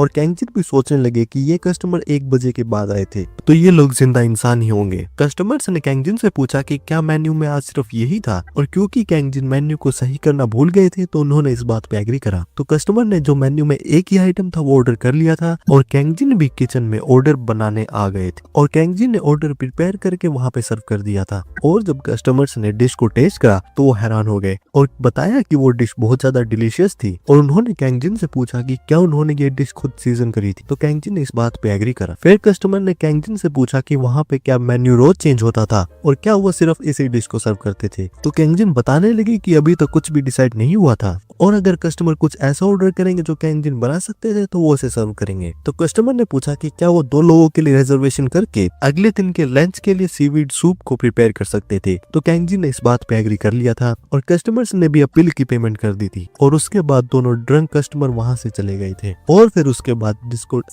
बाद डिश को प्रिपेयर करने के लिए कैंगजिन रेसिपी बुक में सीवीड सूप की रेसिपी देख रहे थे, और कैंगजिन ने भी डिसाइड करा कि वो अलाइव कस्टमर के साथ साथ ये डिश होशी के लिए प्रिपेयर करेंगे। कैंगजिन भी 1 बाय 1 स्टेप्स को फॉलो करके रेसिपी को फॉलो कर रहे थे, मगर उन्हें रेसिपी थोड़ी अजीब लग रही थी, और वो सोचने लगे कि रेसिपी ऐसे क्यों बनी थी, मगर उन्होंने फिर भी रेसिपी को प्रॉपरली फॉलो करा। और फिर उसके बाद जब उन्होंने टेस्ट करा तो वो बहुत ज्यादा डिलीशियस बनी थी। इसी के साथ साथ मिस किम का सिग्नेचर सूप कंप्लीट हो गया था, और वहाँ पे अलाइव कस्टमर भी आ गए थे, और उन्होंने बताया कि वो वही थे जिन्होंने वहाँ पे रिजर्वेशन बुक करी थी। और वहाँ पे कस्टमर अपनी वाइफ के साथ आए थे। कस्टमर की वाइफ भी कह रही थी कि रेस्टोरेंट थोड़ा ठंडा था, तो कस्टमर ने कहा ऐसा हो सकता था कि वहाँ पे एयर कंडीशनर पहले से चालू होगा। कैंगजिन को ये बात थोड़ी अजीब लग रही थी क्योंकि कैंगजिन ने कंडीशनर ऑन नहीं करा था, मगर कैंगजिन ने वहाँ पे कस्टमर्स को वेलकम करा। कस्टमर की वाइफ ने कहा कि ये रेस्टोरेंट थोड़ा पुराना लग रहा था। कस्टमर की वाइफ ने कहा कि एरिया के अकॉर्डिंग ये रेस्टोरेंट थोड़ा पुराना लग रहा था, तो कस्टमर ने कहा कि वो इंटीरियर पे ज्यादा ध्यान ना दे क्योंकि वहाँ पे फूड बहुत ज्यादा डिलीशियस होने वाला था। कैंगजिन को भी पता था कि रेस्टोरेंट का इंटीरियर थोड़ा ओल्ड फैशन था, तो उन्होंने इस बात पे कुछ नहीं कहा था, और कैंगजिन ने सीवीड सूप कस्टमर को सर्व कर दिया था। और जब कस्टमर ने सीवीड सूप को टेस्ट करा तो कस्टमर की वाइफ ने कैंगजिन से पूछा कि उन्होंने कुकिंग कहाँ से सीखी थी, तो कस्टमर की वाइफ ने कैंगजिन से पूछा कि क्या उन्होंने कुकिंग एंगम में सीखी थी, तो कैंगजिन ने बताया कि उन्होंने एंगम के बारे में कभी नहीं सुना था और ये एरिया कहाँ पे था। तो कस्टमर की वाइफ ने बताया कि ये उनका मोम का होम टाउन था और उन्हें अच्छी तरह से याद था,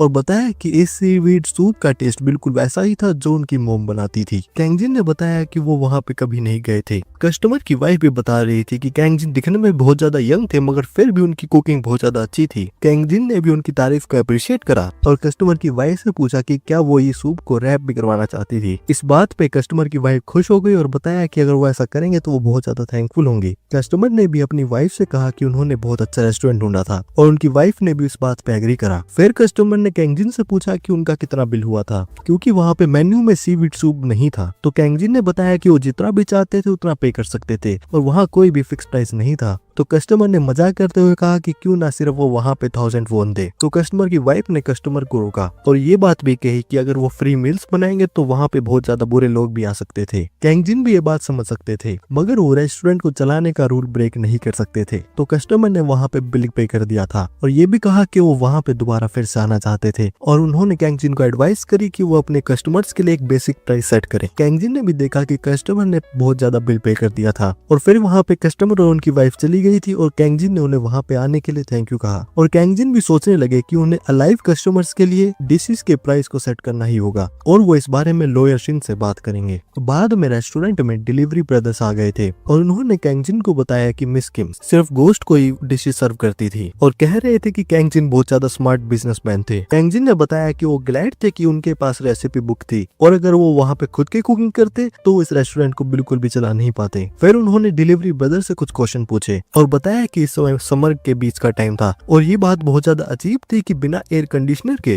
रेस्टोरेंट में हमेशा ठंड रहती थी और क्या इस बात का कारण भूत थे। तो सू ने बताया कि ये बात बिल्कुल सही थी और जिस जगह पे जहाँ पे बहुत ज्यादा भूत होते हैं तो उस जगह का टेम्परेचर अपने आप कम हो जाता है और जितना समय भूत वहाँ पे बिताते हैं तो कैंगजिन की बॉडी में उतनी ही यिन एनर्जी ज्यादा बनती है और एक समय ऐसा भी आएगा कि कैंगजिन भूतों को स्टोर के बाहर भी देख सकेंगे। तो कैंगजिन ने पूछा कि बाहर भूत कैसे लगेंगे। तो सू ने बताया कि रेस्टोरेंट के बाहर वो असली भूतों को देखेंगे और बताया कि रेस्टोरेंट के बाहर और रेस्टोरेंट के अंदर भूत अलग दिखते हैं। तो कैंग जिन ने पूछा कि वो किस तरह से अलग होते हैं। तो सू ने बताया कि वो जब उन्हें देखेंगे तो उन्हें पहचान जाएंगे। फिर कैंग जिन ने वहाँ पे दोनों ब्रदर से कंफर्म करा क्या वो दोनों इंसान थे और डरते हुए और मजाक करते हुए बोले कि वो भूत तो नहीं हो सकते थे, क्योंकि अगर वो भूत भी होते तो वो बिल्कुल भी डरावने नहीं थे। तो डिलीवरी ब्रदर्स ने बताया कि कैंग जिन सही कह रहे थे और वो दोनों जिंदा इंसान ही थे। तो कैंग जिन भी वहाँ पे समझ गए थे, लेकिन अभी भी वो थोड़े डरे हुए थे। कैंग जिन ने फिर एक और सवाल पूछा और पूछा कि जिंदा लोग वहाँ पे काम क्यों कर रहे थे, क्योंकि वो भूतों को तो नहीं देख सकते थे। तो डिलीवरी ब्रदर्स ने बताया कि वो दोनों ऑर्फन थे और मिस किम ने ही उन्हें अपने बेटों की तरह पाला था और इसीलिए वो वहाँ पे काम करते थे। कैंग जिन भी देख रहे थे कि मिस किम बहुत ज्यादा अच्छी इंसान थी। फिर बताया कि जब भी मिस किम बिजी होती थी तो सो ही उनका ध्यान रखती थी और इसीलिए वो रेस्टोरेंट में भी दूसरे काम करते थे। तो फिर कैंग जिन समझ गए थे कि लोअर शिन सबसे बड़े थे, उसके बाद सियुन और उसके बाद सू। तो सियोंग ने बताया कि उनके एक और भाई थे जिनका नाम सुजो था और वो एक इंटीरियर डिजाइनर थे। कैंग जिन इस बात पे बहुत ज्यादा खुश हो गए क्योंकि वो रेस्टोरेंट के इंटीरियर को चेंज करने का सोच रहे थे और पूछा कि क्या वो सूजो से एडवाइस ले सकते थे। तो सियोंग ने कहा कि वो सूजो को वहाँ पे आने के लिए बता देंगे। कैंग जिन ने भी देखा कि वहाँ पे स्टोर ओपन करने का टाइम हो गया था और डिलीवरी ब्रदर्स के जाने के बाद कैंग जिन भी देख रहे थे कि ये एक 1 मील रेस्टोरेंट ऐसी जगह है जहाँ पे लिविंग और डेड दोनों पीपल आ सकते हैं। तो ये रेस्टोरेंट सभी के लिए ओपन है। लोअर शिन रेस्टोरेंट में आ गए थे। तो कैंग जिन ने बताया कि जब रेस्टोरेंट में लिविंग कस्टमर्स आते हैं तो वो प्राइसेस पूछते हैं और कॉन्ट्रैक्ट में लिविंग कस्टमर्स के बारे में कोई भी रूल नहीं था। लोअर शिन ने इस बात पे थोड़ा सोच के बताया कि ये रेस्टोरेंट पैसे कमाने के लिए नहीं था और यहाँ पे भूखे लोगों को मील सर्व होता है, भले ही वो भूत हो या फिर इंसान, और भले ही वहाँ पे कोई बिल पे करे या नहीं, मगर कैंग जिन के अकाउंट में पैसे डिपॉजिट हो जाएंगे। तो क्या प्राइस सेट करना जरूरी था? तो कैंग जिन ने बताया कि अगर कोई कस्टमर जान पूछ के वहाँ पे बिल पे ना करे तो एक तरह से वो सिन कमिट कर रहा है और कैंग जिन कस्टमर जो भी प्राइस दे वो उन्हें ले सकते थे, मगर एक तरह से कैंग जिन वहाँ पे लोगों से सिन करा रहे थे। तो लोअर ने भी देखा कि कैंग जिन क्या बात कर रहे थे। तो लोअर शिन ने कहा कि वो इस बात पे मिस किम की एडवाइस लेंगे। तो कैंग जिन ने कहा कि लोअर शिन की तो डेथ हो गई थी। तो लोअर शिन ने कैंग जिन को उनकी जॉब की याद दिलाई। तो कैंग जिन को भी याद आ गया था कि लोअर शिन एक अंडरवर्ल्ड के लॉयर थे, तो वो अंडरवर्ल्ड के लोगों से कॉन्टेक्ट तो रखते ही होंगे। तो लोअर शिन ने मिस किम से बात कर ली थी और वो सभी बातों को समझ गए थे। तो कैंग जिन ने पूछा कि उस मिस किम ने क्या कहा था। तो लोअर शिन ने बताया कि मिस किम ने कहा है कि कैंग जिन कुछ भी प्राइस रख सकते थे और बताया कि कैंग जिन को सिर्फ जो रूल थे उनको फॉलो करना था। कैंग जिन भी देख रहे थे कि लोअर शिन जानबूझ के कैंग जिन को नर्वस कर रहे थे और फिर कुछ समय बाद कैंग जिन मेन्यू पे प्राइस राइट डाउन कर रहे थे और इसका इस्तेमाल करके कैंग जिन अपने लिए एक्स्ट्रा मनी भी कमा सकते थे और अगर उन्हें इनहेरिटेंस ना भी मिले तो वो अपने ट्यूशन के पैसे भी कंप्लीट कर सकते थे। तभी कैंग जिन के पास एक कॉल आ गया था और वो कॉलेज के डिपार्टमेंट ऑफिस से था। तो कैंग जिन ने पूछा कि क्या ये कॉल उनके अनपेड ट्यूशन पे था। तो डिपार्टमेंट ने इस बात से मना कर दिया था और कॉलेज डिपार्टमेंट ने कैंग जिन से ऐसी बात कही जिस पे कैंग जिन हैरान हो गए और कॉलेज डिपार्टमेंट ने कैंग जिन से ये कहा कि वो एक इंटर्न का काम करने वाले थे और कहा कि जैसा उन्होंने कॉल पे सुना था कि अब वो बैंक ट्रेडिंग में इंटर्न का काम करने वाले थे और इसका टाइम पीरियड सितंबर से दिसंबर तक का होने वाला था और उनकी मंथली सैलरी 1.9 मिलियन। और डिपार्टमेंट स्टाफ कैंग को बता रहे थे कि उन्हें पता था कि वो इसमें पार्ट टाइम जॉब्स कर रहे थे, मगर अगर वो इंटर्नशिप करेंगे तो उनके रेज्यूमे में भी वो अपना एक्सपीरियंस दिखा पाएंगे। और उन्होंने कैंग जिन से इस बात पे उनके व्यूज पूछे। कैंग जिन ने भी देखा कि ये उनके लिए पैसा कमाने के लिए और उनकी स्किल्स को बनाने के लिए बहुत ज्यादा अच्छी अपॉर्चुनिटी थी, मगर अगर वो इस इंटर्नशिप को करेंगे तो उनका रेस्टोरेंट संभाल नहीं पाएंगे। तो कैंग जिन ने बताया कि वो इस समय एक रेस्टोरेंट को रन कर रहे थे और उनके पास इंटर्नशिप के लिए टाइम नहीं था। तो डिपार्टमेंट स्टाफ ने भी कैंग जिन से ये बात कंफर्म करी। कैंग जिन ने एक्सप्लेन करा कि वो रेस्टोरेंट को ओन नहीं कर रहे थे और उन्होंने 5 सालों के लिए रेस्टोरेंट को टेक ओवर करा था। तो डिपार्टमेंट स्टाफ ने कैंग जिन से पूछा कि वो 5 साल बाद क्या करने वाले थे। तो कैंग जिन ने बताया कि अभी वो कुछ भी श्योर नहीं थे। तो डिपार्टमेंट स्टाफ ने कैंग जिन को बताया कि ये इंटर्नशिप सिर्फ इसी लास्ट सेमेस्टर में होने वाली थी और 5 साल बाद कैंग जिन को इंटर्नशिप भी नहीं मिल पाएगी। कैंग जिन को भी पता था कि ये बात सच थी। तो डिपार्टमेंट स्टाफ ने कैंग जिन को बताया कि ये अपॉर्चुनिटी उनकी फ्यूचर के लिए बहुत ज्यादा अच्छे होने वाली थी और वो इस बात पे थोड़ा और सोचें। तो कैंग जिन भी कॉलेज से जा रहे थे और उन्हें भी पता था कि रात के 11 बजे से सुबह 1 बजे तक का था और अगर वो इंटर्नशिप करेंगे तो वो दिन में इंटर्न का काम करके रात को रेस्टोरेंट को खोल सकते थे। और कैंग जिन भी वापस रेस्टोरेंट में आ गए थे और वो अभी तक इस बात पे सोच रहे थे। रेस्टोरेंट पे भी कस्टमर आए हुए थे और कैंग जिन उन्हें सर्व कर रहे थे। बेयुन भी रेस्टोरेंट में आए हुए थे। कैंग जिन से पूछा कि वो थोड़े चिंता में लग रहे थे। तो कैंग जिन ने बताया कि उन्हें एक ट्रेडिंग कंपनी में इंटर्नशिप का ऑफर मिला था। बेयुन ने भी पूछा अगर वो इंटर्नशिप करेंगे तो इस रेस्टोरेंट का क्या होगा और वहाँ पे बाकी कस्टमर्स भी कह रहे थे कि अगर वो ऐसा करेंगे तो वो खाना कहाँ पे खाएंगे। तो कैंग जिन ने लोगों को समझाया कि अगर वो इंटर्नशिप को लेंगे भी तो रेस्टोरेंट को ओपन का टाइम सेफ रहेगा। तो वहाँ पे जो बाकी गोस्ट कस्टमर थे रिलीव हो गए और कहा कि वो ऐसे ना डराएं। तो एक कस्टमर वहाँ पे कैंग जिन के पास आए और उन्होंने उनसे पूछा कि क्या वो एक ट्रेडिंग कंपनी में इंटर्नशिप कर रहे थे। तो कैंग जिन ने इस बात पे एग्री करा। तो कस्टमर ने बताया कि वो ट्रेड करते थे और क्या उन्होंने कभी कैंग इंटरनेशनल के बारे में सुना था, और बताया कि उनका नाम पार्क जुमंग था और वो कैंग इंटरनेशनल के फाउंडिंग मेंबर थे। कैंग जिन भी इस बात पे एक्साइटेड हो रहे थे। पार्क जुंग कैंग जिन को समझाने लगे कि सबसे पहले उन्हें अपने इंग्लिश पे काम करना होगा और ट्रेडिंग के बारे में भाषण देना शुरू कर दिया था। बेयुंग ने भी कैंग जिन से पूछा कि क्या उनको ये बात समझ आई थी। तो कैंग जिन ने कहा कुछ भी नहीं। रेस्टोरेंट में एक और कस्टमर आ गए थे और जब कैंग जिन ने ग्रीट करा तो वहाँ पे एक फैमिली आई हुई थी और फैमिली कस्टमर्स ने पूछा कि उन्होंने सुना था कि वो वहाँ पे खाना खा सकते थे और पूछा कि क्या वो अंदर आ सकते थे। बेयुंग ने कैंग जिन से पूछा कि वो ऐसा क्यों रिएक्ट कर रहे थे। तो कैंग जिन वहाँ डर गए और कैंग जिन कहने लगे कि वहाँ पे भूत थे भूत। तो बेयुंग ने भी कहा कि वो भी एक भूत ही थे। तो कैंग जिन वहाँ पे डरे हुए थे और बताने लगे कि वो अलग थे क्योंकि वो ट्रांसपेरेंट थे और ये एक बिल्कुल नया टाइप का हॉरर था। तो बेयुंग बताने लगे इस बात का कारण ये था क्योंकि उनकी डेथ रिसेंटली हुई थी और समझाया कि एक सोल और बॉडी का कनेक्शन डेथ के बाद 3 दिन तक रहता है और वो भी एक टाइम पे हाफ गोश्त थे और क्योंकि वो वहाँ पे आए थे तो कारण ये था कि किसी ने भी उनके लिए फ्यूनरल नहीं रखा था। तो कैंग जिन ने पूछा कि उन्हें ये बात कैसे पता थी। तो बेयुंग ने बताया कि गोश्त खुद के फ्यूनरल पे 3 दिन रहते हैं ताकि वो खाना खा सके, मगर क्योंकि वो यहाँ पे आए थे तो ये बात बहुत ज्यादा अनफॉर्चुनेट थी। तो कैंग जिन वहाँ पे फैमिली गोस्ट के पास गए और उन्होंने उनसे माफी मांगी क्योंकि उन्होंने उन्हें वेट कराया था और उन्होंने उनसे उनका ऑर्डर मांगा। तो फैमिली ने अपना ऑर्डर दे दिया था और वो अपने टेबल पे जाके बैठ गए थे। कैंग जिन भी ऑर्डर को तैयार कर रहे थे और उन्होंने ऑर्डर सर्व कर दिया था। कैंग जिन ने फिर बेयुंग से पूछा कि क्या उन्हें पता था कि इन गोश्त का क्या होने वाला था। तो बेयुंग ने बताया कि 3 दिन बाद वहाँ पे स्टाफ आएगा जो उन्हें आफ्टर लाइफ में ले जाएगा और तब तक वो वहाँ पे घूमेंगे जहाँ पे उनकी मेमोरी थी। तो कैंग जिन ने बेयुंग से पूछा कि वो आफ्टर लाइफ में क्यों नहीं गए थे और स्टाफ उन्हें पिकअप करने क्यों नहीं आया था। तो बेयुंग ने कहा गुस्सा। और बेयुंग ने कैंग जिन से पूछा कि क्या उनकी लाइफ में कभी उन्हें रिग्रेट्स थे। तो कैंग जिन ने बताया कि उनके पास बहुत ज्यादा रिग्रेट्स और उन्होंने उनसे इस बात का कारण पूछा। बेयुंग ने बताया कि सभी की लाइफ में रिग्रेट होते हैं और जब कोई रिग्रेट रिसेंटमेंट में बदल जाता है तो वो घोस्ट बनते हैं और सभी घोस्ट को ये बात पता होती है कि हेवन में असेंड करने से पहले उन्हें अपने रिसेंटमेंट रिजॉल्व करने होते हैं, मगर प्रॉब्लम ये होती है कि उन्हें अपने रिसेंटमेंट पता नहीं होते हैं। और बेयुंग ने बताया कि एंड में वो उन्हीं की तरह इस वर्ल्ड में बिना किसी प्रॉमिस के ठंड और भूखे घूमते रहते हैं। कैंग जिन भी देख रहे थे कि बेयुंग की तरह वहाँ पे सभी लोगों के पास रिसेंटमेंट थी और जो किड वहाँ पे पहले दिन आए थे वो हेवन में चले गए थे और एक तरह से फूड ने उनका रिसेंटमेंट सोल्व कर दिया था। मगर कैंग जिन भी सोच रहे थे कि क्या वो बाकी गोश्त का रिसेंटमेंट रिजॉल्व कर सकते थे। फैमिली गोश्त ने खाना खा लिया था और उन्होंने कार्ड निकालते हुए पूछा कि क्या वो इससे पेमेंट कर सकते थे और वो कार्ड जीएस फाइनेंस से था। तो कैंग जिन ने इस बात पे एग्री करा। फिर कस्टमर ने कैंग जिन से पूछा कि क्या उन्हें पता थी कि आफ्टर लाइफ कैसी होने वाली थी और मजाक करते हुए कहा कि वो पहली बार अंडरवर्ल्ड में जा रहे थे। तो कैंग जिन ने बताया कि उन्हें पता नहीं था कि वहाँ पे क्या होने वाला था और बताया कि वो एक लिविंग पर्सन थे जिससे कि वो गोश्त वहाँ पे हैरान हो गए। तो गोश्त ने पूछा कि एक लिविंग पर्सन भूतों को कैसे फूड सेल कर रहा है। तो कैंग जिन ने बताया बस ये चीज हो गई थी। तो फैमिली गोश्त ने भी कैंग जिन से पूछा कि क्या वो उनसे एक फेवर मांग सकते थे और बताया कि ना ही उनके पास कोई फैमिली थी और ना ही कोई रिलेटिव और उनकी जो भी इंश्योरेंस मनी या फिर उनके एसेट होंगे वो नेशनल ट्रेजरी में चले जाएंगे। तो क्या कैंग जिन वो पैसे उन बच्चों को दे सकते हैं जो उन्हें वो फैमिली स्पॉन्सर कर रही थी, क्योंकि उन्होंने प्रॉमिस करा था कि वो उनके ट्यूशन के पैसे देंगे। और उन्होंने फिर से कैंग जिन से रिक्वेस्ट करी। कैंग जिन ने कहा कि बात थोड़ी लो से अलग हो सकती थी। तो कैंग जिन को याद आया कि अगर बात यहाँ पे लो की हो रही थी तो फिर उन्हें लोअर शिन की याद आ गई। तो लोअर शिन भी वहाँ पे आ गए थे और लोअर शिन के साथ साथ वहाँ पे डोची भी आ गए थे। और जब वहाँ पे डोची आए जो कि जेएस फाइनेंस से थे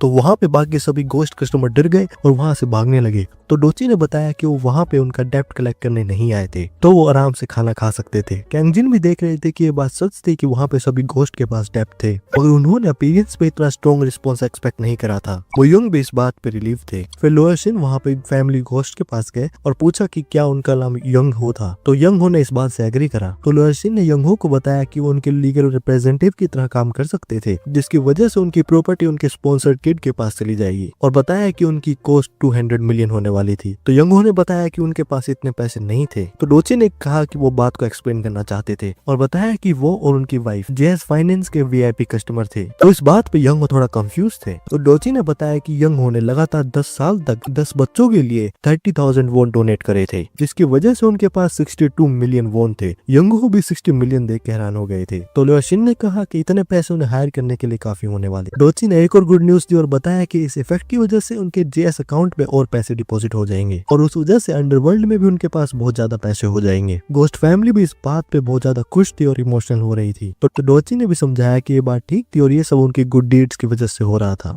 कैंजिन भी देख रहे थे कि गुड डीड्स का रिजल्ट हमेशा आ ही जाता है, भले ही वो थोड़ा लेट हो। और ये बात भले ही थोड़ी सैड थी कि उनकी डेथ हो गई थी, मगर फिर भी उन्हें इस बात का रिवॉर्ड मिला था। और क्योंकि वहाँ पे स्टोर क्लोज करने का टाइम हो गया था तो कैंजिन वहाँ पे दोबारा काम पे चले गए थे। और स्टोर क्लोज करने के बाद कैंजिन ने पूरा ट्रैश डस्टबिन में डाल दिया था। मगर कैंजिन ने वहाँ पे बहुत ज्यादा डरावना सीन देखा, जिसकी वजह से वो पूरा डर गए और वो गोश्त देख के चिल्लाने लगे और कैंजिन डर के मारे वहाँ पे बेहोश हो गए। और कुछ देर बाद कैंजिन होश में आ रहे थे और कैंजिन ने जब अपनी आंखें खोली तो वहाँ पे 3 लोग थे और वहाँ पे बुयंग भी थे। और कैंजिन वापस होश में आने के बाद फिर से डर गए और बताने लगे कि उन्होंने भूत देखे थे और भूतों की अपीयरेंस उनकी गोस्ट स्टोरीज जैसी ही थी। तो बुयंग ने बताया कि वो वही थे। तो कैंजिन ने भी कहा कि वो क्या बात कर रहे थे, क्योंकि फिलहाल तो उनकी बॉडी में कोई भी स्कार नहीं थे। तो बुयंग ने बताया कि वो रेस्टोरेंट के बाहर ऐसे ही दिखते हैं क्योंकि उनकी डेथ वैसे ही हुई थी और रेस्टोरेंट में वो वैसे दिखते हैं जब वो जिंदा थे। और कैंजिन को भी जब बॉडीज का फ्लैशबैक आया तो उनकी तबीयत फिर से खराब हो गई। तो कैंजिन थोड़ा रिफ्रेश हो गया और उन्होंने बुयंग से पूछा कि वो इतनी जल्दी क्यों आ गए थे, क्योंकि 11 बजने में अभी बहुत समय था। तो बुयंग ने कैंजिन से पूछा कि क्या उन्हें ऐसा लगता था कि उन्हें कहीं जाना था। तो बताया कि स्टोर खुलने से पहले वो स्टोर के खुलने का इंतजार करते हैं और लोगों के आने का इंतजार करते हैं। तो कैंजिन ने पूछा कि क्या वो उनके रूम में तो नहीं गए थे। तो बुयंग ने बताया कि वो वहाँ पे नहीं गए थे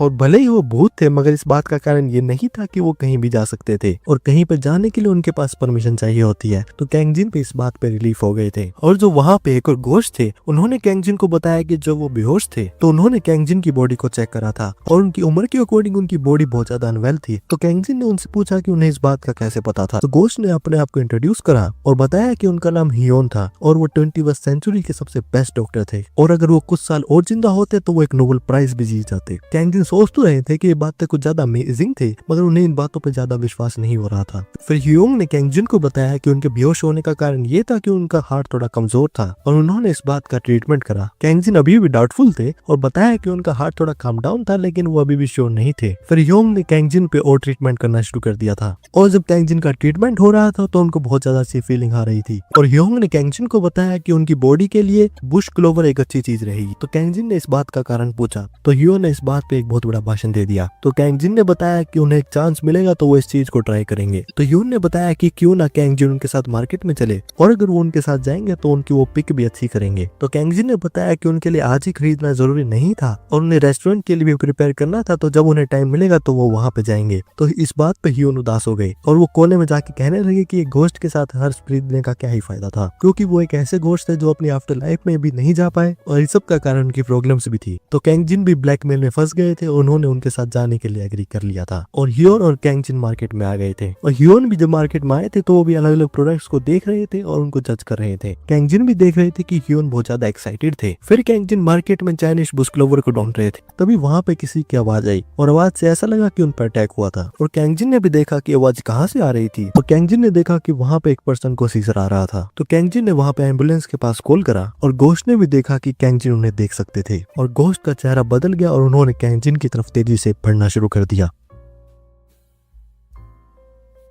गोश्त ने जब कैंजिन को पकड़ा तो वो बहुत ज्यादा डर गए थे, लेकिन गोश्त ने कैंजिन से उनके बेटे को बचाने के लिए रिक्वेस्ट करी। कैंजिन ने गोश्त से कहा कि वो पहले एम्बुलेंस को कॉल करेंगे। कैंजिन को भी डर लग रहा था कि गोश्त उन पर अटैक करने वाले थे। आसपास के लोग भी कह रहे थे और बात कर रहे थे कि वहाँ पे उस पर्सन को सीजर आया था। कैंजिन वहाँ पे पर्सन के पास गए और उनसे पूछने लगे कि क्या वो उनकी बात सुन सकते थे और बताया कि एम्बुलेंस आने वाली थी। हियोन ने बताया कि अगर ऐसा ही चलता रहा तो वहाँ पे बहुत ज्यादा देर हो जाएगी और ब्लड क्लॉगिंग से से उनकी पूरी बॉडी पैरालाइज हो गई थी। अगर कैंगजिन उन्हें जल्दी नहीं बचाएंगे तो पेशेंट को वहाँ लाइफ टाइम पैरालिसिस भी हो सकता था। कैंगजिन ने हियोन से पूछा कि वो वहाँ पे क्या करें। गोस्ट ने हियोन से रिक्वेस्ट करी कि वो उनके बेटे को बचा ले। हियोन ने बताया कि वो भले ही ग्रेटेस्ट डॉक्टर है 21 सेंचुरी के, मगर वो उन्हें पोजेस्ट नहीं कर सकते थे। और कैंगजिन की तरफ देखते हुए कहा कि वहाँ पे एक और तरीका था। कैंगजिन भी पूछ रहे थे कि वो उन्हें क्यों देख रहे थे। कैंगजिन को पता चल गया था कि उन्हें क्यों देखा जा रहा था, क्योंकि कैंगजिन वहाँ पे पेशेंट पे एक्यूपंक्चर करने वाले थे।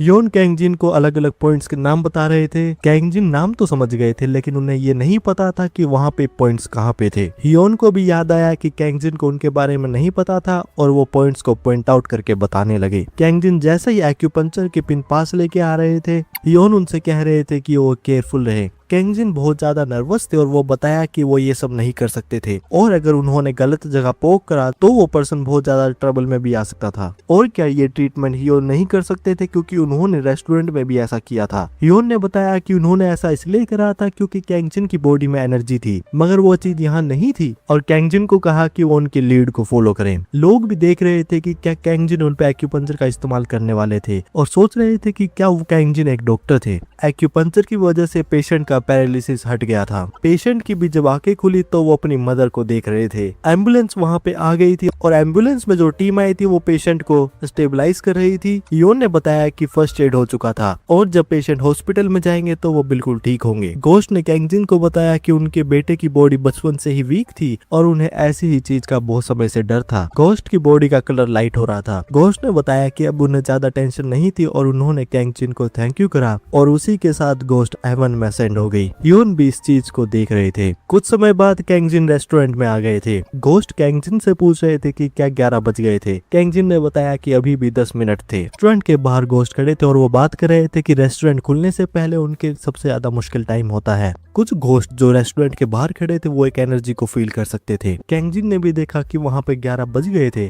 तो उन्होंने रेस्टोरेंट के बाहर जाके बताया कि रेस्टोरेंट खुल चुका था और सभी लोगों को अंदर बुलाया, लेकिन वहाँ से सभी लोग जा रहे थे। कैंगजिन ने बेयुंग से पूछा कि वहाँ पे क्या हो रहा था और सभी लोग जा क्यों रहे थे। बेयुंग ने कैंगजिन से पूछा कि वो क्या बात कर रहे थे और बताया कि वहाँ पे वो पर्सन आ चुकी थी। बेयुंग भी वहाँ से चले गए और बताया कि वो कुछ समय बाद आएंगे और यहाँ एक पर्सन ब्लडेड नाइफ के साथ आगे चलता हुआ आ रहा था। कैंगजिन ने भी वहाँ पे खाली रोड पे उस पर्सन को देख लिया था और पहचान लिया था कि वो सोही थी और उन घोस्ट से पूछा कि क्या वो सोही थी। सोही ने कैंगजिन से पूछा कि क्या वो उन्हें देख सकते थे। कैंगजिन ने भी पहचान लिया था कि वो सोही ही थी और बताया कि वो कुछ दिन से घोस्ट को देख सकते थे और सोही को रेस्टोरेंट के अंदर बुलाया। सोही रेस्टोरेंट के अंदर आके एक टेबल पे बैठ गई थी। कैंगजिन ने सोही से उनका ऑर्डर पूछा। सोही ने बताया कि उन्हें अल्कोहल चाहिए। कैंगजिन सोही का ऑर्डर प्रिपेयर कर रहे थे और वो सोच रहे थे कि वहाँ पे सभी घोस्ट थे, मगर सब सोही से इतना डरते क्यों थे और क्या उनके डरने का कारण ये था क्योंकि वो सबसे ओल्डेस्ट घोस्ट थी। मगर कैंगजिन भी ये देख रहे थे कि भले ही सबसे ओल्डेस्ट थी मगर वो सबसे अकेली रहती थी। कैंगजिन सोही से कुछ क्वेश्चन पूछने ही वाले थे मगर उन्होंने सोही से क्वेश्चन नहीं पूछा और अपने मील को एंजॉय करने के लिए कहा, क्योंकि कैंगजिन को भी पता था कि वहाँ पे कुछ पर्सनल रीजन होगा और वो इस चीज में इंटरफेयर नहीं करना चाहते थे। और अगले दिन कैंगजिन की इंटर्नशिप शुरू होने वाली थी। कैंगजिन भी अपनी बिल्डिंग के बाहर आ गए थे और क्योंकि उन्होंने बहुत समय बाद सूट पहना था तो वो थोड़ा ऑकवर्ड फील कर रहे थे और वो फाइनली ट्रेडिंग कंपनी में आ गए थे। कंपनी के अंदर एक एम्प्लॉय कैंगजिन को कंपनी का टूर दे रहे थे और बता रहे थे कि उन्हें ज्यादातर इंटर्न से ज्यादा एक्सपेक्टेशन नहीं होती है और अगर कैंगजिन को कुछ चीजें ना पता हो तो कैंगजिन वो पूछ सकते थे। एम्प्लॉय ने कैंगजिन को उनका डेस्क दिखा दिया था और बताया कि कुछ समय बाद एक एम्प्लॉय आके उन्हें उनका वर्क दे देगा। एम्प्लॉय वहां से चले गए थे और कैंगजिन वहां पे अकेले बैठे हुए थे। कैंगजिन सुन सकते थे कि आसपास और लोग काम कर रहे थे मगर कैंगजिन के पास अभी तक कोई भी एम्प्लॉय नहीं आया था और कैंगजिन भी बहुत ज्यादा ऑकवर्ड फील कर रहे थे और कह रहे थे कि जल्दी से कोई उन्हें कुछ करने के लिए दे। कैंगजिन के पास एक एम्प्लॉय आए और उन्होंने बताया कि वो ट्रेनिंग के इंचार्ज थे और उनका नाम सैंग था। कैंगजिन ने भी सैंग को ग्रीट करा। सैंग ने बताया कि उन्होंने सुना था कि वो साइकोलॉजी में मेजर कर रहे थे, तो क्या कैंगजिन बता सकते थे कि वो उस समय क्या सोच रहे थे। कैंगजिन को ये बात समझ नहीं आई थी। सैंग ने बताया कि जहाँ तक उन्हें पता था कि साइकोलॉजी सिर्फ वही अमीर बच्चे लेते हैं जिनके पास करने के लिए कुछ ज्यादा नहीं था और कैंगजिन भी एक बहुत बड़े घर में रहते होंगे और अगर कैंगजिन आके काम भी नहीं कर पाए तो वो एक काउंसलिंग सेंटर खोल सकते थे। कैंगजिन भी सोच रहे थे कि सैंग आखिर वहाँ पे क्या बोल रहे थे। सैंग ने कैंगजिन की तरफ थोड़ी देर देखा और हंस के बताया कि वो मजाक कर रहे थे और कैंगजिन इतना यंग होते हुए भी कुछ ज्यादा ही सीरियस थे। कैंगजिन ने वहाँ पे एक और पर्सन को बुलाया जिन्होंने कैंगजिन के साथ उस दिन काम करना शुरू करा था और उनका नाम था जोई। सैंग ने जोई से पूछा कि क्या वो अपने डिपार्टमेंट ऑफ इंटरनेशनल ट्रेड के टॉप स्टूडेंट थे। सैंग ने भी बताया कि वो भी एक टॉप स्टूडेंट थे और उनकी कंपनी में फुल टाइम जॉब मिलना आसान था और चोई को बेस्ट ऑफ लक कहा। चोई ने भी सैंग की बात को अप्रिशिएट करा। सैंग ने चोई और कैंगजिन को बुलाया और बताया कि उनका पहला टास्क सिंपल होने वाला था और वो था क्लासिफिकेशन। कैंगजिन को भी ये बात अजीब लग रही थी क्योंकि उन्होंने अभी तक कुछ नहीं किया था, मगर फिर भी वो थोड़ा टायर्ड फील कर रहे थे। कैंगजिन को भी लगा ये बात नॉर्मल होती होगी। तभी वहाँ पे एक पर्सन आए और उन्होंने कैंगजिन को पहचान लिया था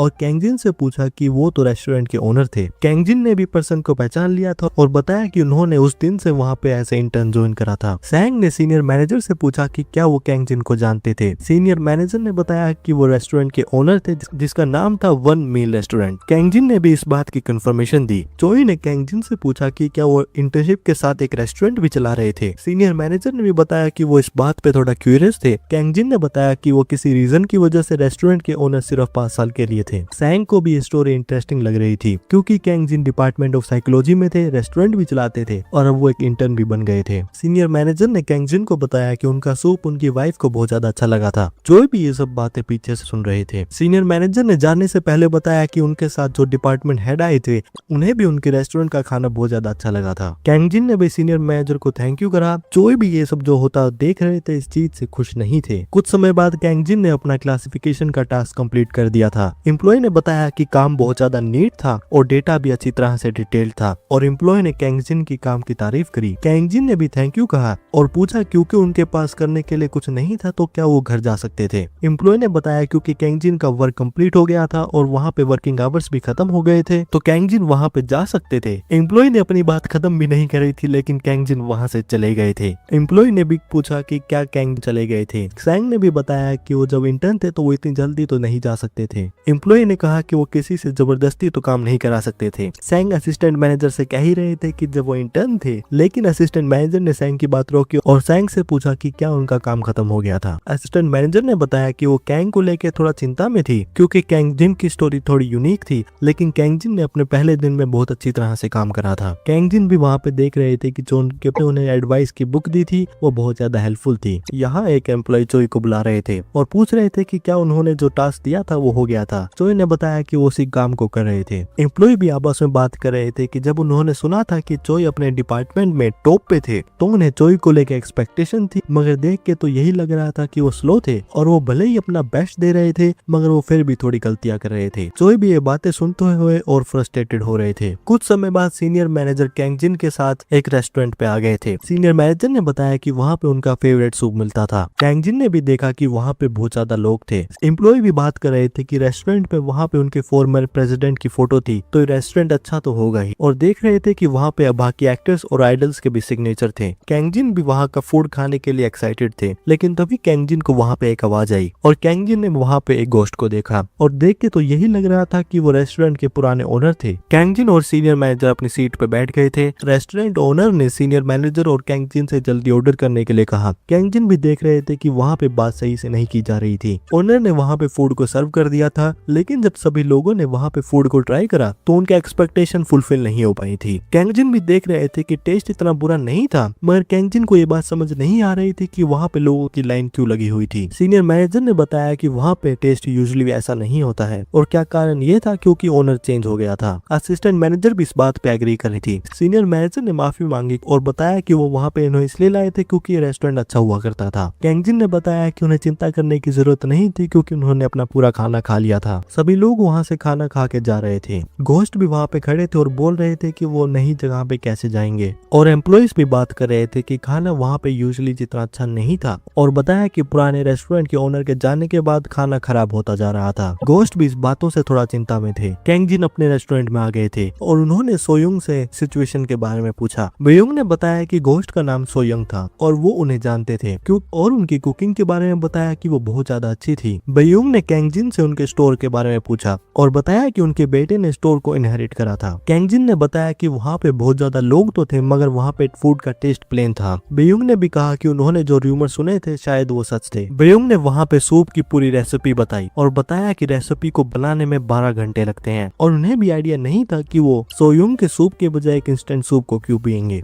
कैंगजिन ने बेयुंग से पूछा कि क्या सोयुंग ने अपने बेटे को रेसिपी नहीं बताई थी और उन्होंने सुना था कि लोग रेस्टोरेंट को छोड़ के जा रहे थे। बेयुंग ने बताया कि सोयुंग की डेथ अचानक ही हुई थी, मगर उन्होंने रेसिपी नहीं दी थी, तो ये बात थोड़ी अजीब थी। तभी रेस्टोरेंट में एक गेस्ट आ गए थे। कैंगजिन ने प्रोफेसर पार्क को थैंक यू कहा क्योंकि उनकी वजह से उनकी कंपनी में जॉब लगी थी, और मिस्टर पार्क को बताया कि वो इस चीज के बदले उनके लिए वो कुछ भी बना देंगे। मिस्टर पार्क ने कैंगजिन को एक ऑर्डर दे दिया था। कैंगजिन ने भी जब वहाँ पे डिश का नाम सुना तो वो अपनी रेसिपी बुक में डिश को ढूंढने लगे, लेकिन कैंगजिन को रेसिपी बुक में उस जैसी कोई भी डिश नहीं मिली। बेयुंग ने कैंगजिन से पूछा कि वो चिंता में क्यों थे। कैंगजिन ने बताया क्योंकि वहाँ पे रेसिपी नहीं थी तो वो ऑर्डर को कुक नहीं कर सकते थे। बेयुंग ने बताया कि डिश को बनाना बहुत ज्यादा आसान था और वो कैंगजिन को इस डिश को बनाना सिखाएंगे। कैंगजिन ने बेयुंग को थैंक यू कहा और बेयुंग ने डिश को बनाना शुरू कर दिया था, और डिश प्रिपेयर होने के बाद कैंगजिन ने डिश को सर्व कर दिया था। मिस्टर पार्क ने भी जब डिश को ट्राई करा तो उन्होंने बताया कि डिश बहुत ज्यादा अच्छी थी और बताया कि डिश में कुछ भी कमी नहीं थी। बेयुंग ने कैंगजिन से पूछा कि क्यों ना वो इस अपॉर्चुनिटी का इस्तेमाल करके बेयुंग से कुक करना सीखें। कैंगजिन ने भी बेयुंग की बात का पॉजिटिव रिप्लाई दिया। बेयुंग ने बताया कि भले ही वो ऐसे दिखते हो मगर वो एक बहुत ही ज्यादा फेमस कुकिंग प्लेस में कुकिंग असिस्टेंट थे।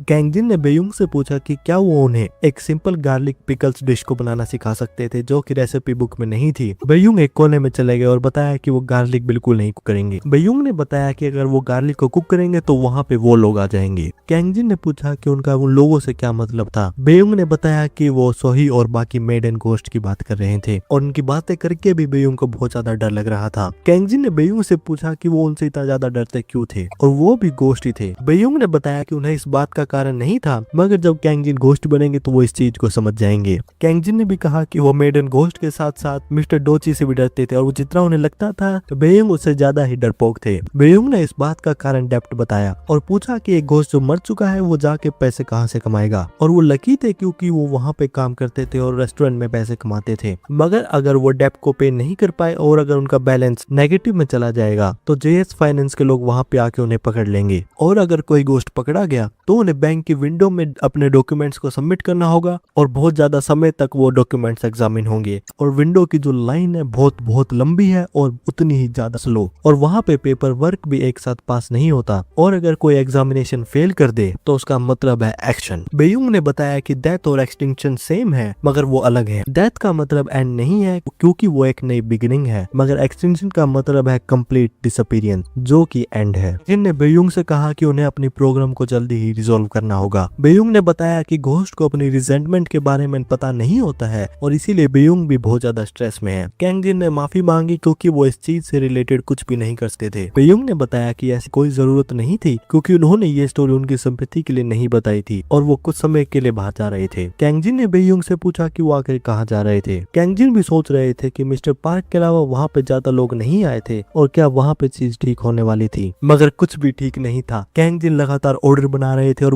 वो अलग अलग डिशेस को बार बार कुक कर रहे थे, और कैंगजिन बेयुंग से माफी मांग रहे थे और वो कह रहे थे कि बेयुंग जल्दी वापस आ जाए। बेयुंग भी जब वापस आए तो उन्होंने देखा कि वहाँ पे बहुत ज्यादा कस्टमर आ गए थे और बेयुंग के साथ आए थे सोयुंग। कैंगजिन ने भी बेयुंग से पूछा कि वो आखिर कहाँ चले गए थे। बेयुंग ने बताया कि उन्होंने सोयुंग आसपास नहीं देखा था तो वो उन्हें वहाँ पे ले आए थे। कैंगजिन ने सोयुंग को ग्रीट करा और एक टेबल पे बिठा दिया। सोयुंग ने बताया कि वो ठीक थी और कैंगजिन अपने बिजनेस को कंटिन्यू कर सकते थे। सोयुंग भी देख रही थी कि कैंगजिन वहाँ पे ऑर्डर्स को ले रहे थे। सोयुंग ने भी कहा कि कैंगजिन उनके बेटे से यंगर थे मगर फिर भी उनसे ज्यादा स्किलफुल थे। कुछ समय बाद कैंगजिन सोयुंग के पास आ गए थे और उन्हें इंतजार कराने के लिए माफी मांगी। सोयुंग ने बताया कि ऐसा कुछ नहीं था और पूछा कि क्या उनका बिजनेस कंप्लीट हो गया था। कैंगजिन ने बताया कि अब बिजनेस कंट्रोल में था और सोयुंग से पूछा कि क्या वो कुछ खाना चाहती थी क्योंकि कैंगजिन ने जब उन्हें रेस्टोरेंट में देखा था तो वो थोड़ी चिंता में लग रही थी। सोयुंग ने बताया कि वो इस बात से थोड़ी एम्बैरेस थी और ऑर्डर में बताया कि उन्हें सूप चाहिए था। कैंगजिन ने बताया कि सूप को बनाने में टाइम लगने वाला था। सोयुंग ने कैंगजिन को कहा नहीं इतना करने की जरूरत नहीं थी और वो उनके बेटे के रेस्टोरेंट से एक बोल लेके आए और सोयुंग ने कैंगजिन को जेएस फाइनेंस का वीवीआईपी कार्ड दे दिया था। कैंगजिन ने बेयुंग से पूछा क्योंकि ये अंडरवर्ल्ड का कार्ड था तो वो इसे इस्तेमाल तो नहीं कर सकते थे। बेयुंग ने इस बात से एग्री करा और बताया कि वो खुद के ही पैसे इस्तेमाल करें। कैंगजिन थोड़े चिंता में थे क्योंकि उन्हें लग रहा था कि उनका सूप उन्हें डिसअपॉइंट करेगा क्योंकि वो पहले जैसा टेस्ट नहीं करता था। बेयुंग ने बताया कि शायद यही कारण था कि वो उसे ट्राई करना और सोयुंग खुद देखना चाहती थी कि आखिर सूप कितना बुरा था। कैंगजिन भी बिना किसी कारण के नर्वस हो रहे थे। बेयुंग भी कह रहे थे कि वो कैंगजिन की फीलिंग को समझ सकते थे। बेयुंग ने कैंगजिन से पूछा कि जब वो वहाँ पे गए थे तो स्टोर कैसा था। कैंगजिन ने बताया कि वहाँ पे कैंगजिन के अलावा और कस्टमर थे मगर मगर रेस्टोरेंट के ओनर इतने फ्रेंडली नहीं थे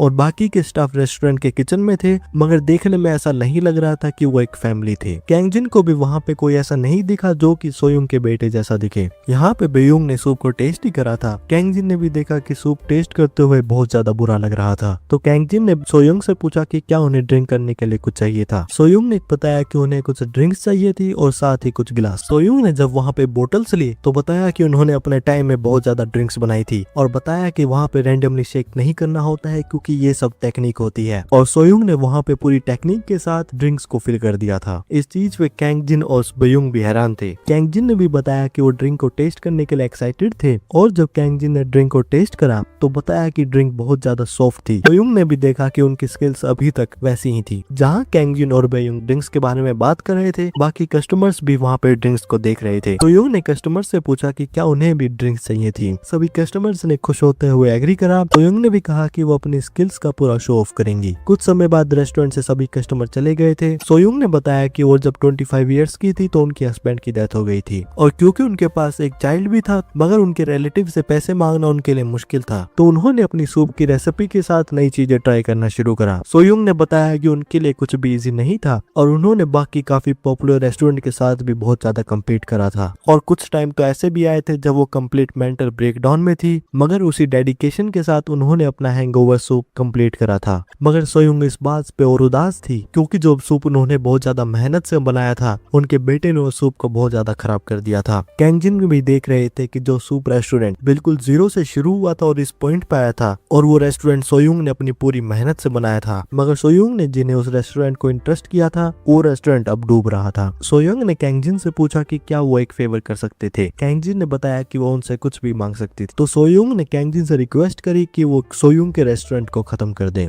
कैंग जिन ने सोयुंग से पूछा, मगर उन्होंने वो रेस्टोरेंट अपनी पूरी लाइफ की मेहनत से बनाया। सोयुंग ने बताया कि उनके कहने का मतलब ये था कि वो हैंगओवर सूप को लेके बहुत ज्यादा ग्रेटफुल थे क्योंकि उसकी वजह से वो अपनी फैमिली को बहुत कुछ प्रोवाइड कर पाई थी, मगर वो अपने कस्टमर को डिसअपॉइंट नहीं करना चाहते थे जो कस्टमर वहाँ पे उस सूप के लिए आते थे। बेयुंग ने भी सोचा कि वो रेस्टोरेंट को कैसे खत्म करें क्योंकि भले ही सूप का टेस्ट चेंज हो गया हो, मगर फिर भी वहाँ पे और कस्टमर रूमर्स की वजह से आ रहे थे। सोयुंग ने बताया कि ये बात बहुत ज्यादा सिंपल थी और अगर कोई और ज्यादा डिलीशियस सूप रेस्टोरेंट हो तो कस्टमर तो वहीं जाएंगे। सोयुंग ने कैंग जिन को बताया कि वो उन्हें उनकी रेसिपी बताएंगे और सूप वैसा ही होगा जो उन्होंने अपनी लाइफ में बनाया था। कुछ समय बाद कैंग जिन अपनी कंपनी में आ गए थे। डिपार्टमेंट हेड ने कैंग जिन से पूछा कि क्या वो हैंगओवर सूप सेल करने वाले थे। कैंग जिन ने इस बात से एग्री करा। मैनेजर ली ने कैंग जिन को बताया कि उन्हें पता कि उनकी कुकिंग की स्किल बहुत ज्यादा अच्छी थी, मगर क्योंकि अब कैंग जिन कंपनी में काम कर रहे थे तो क्या ये चीज मुश्किल नहीं होने वाली थी क्योंकि हैंगओवर सूप को बनाने में बहुत ज्यादा समय लगता है।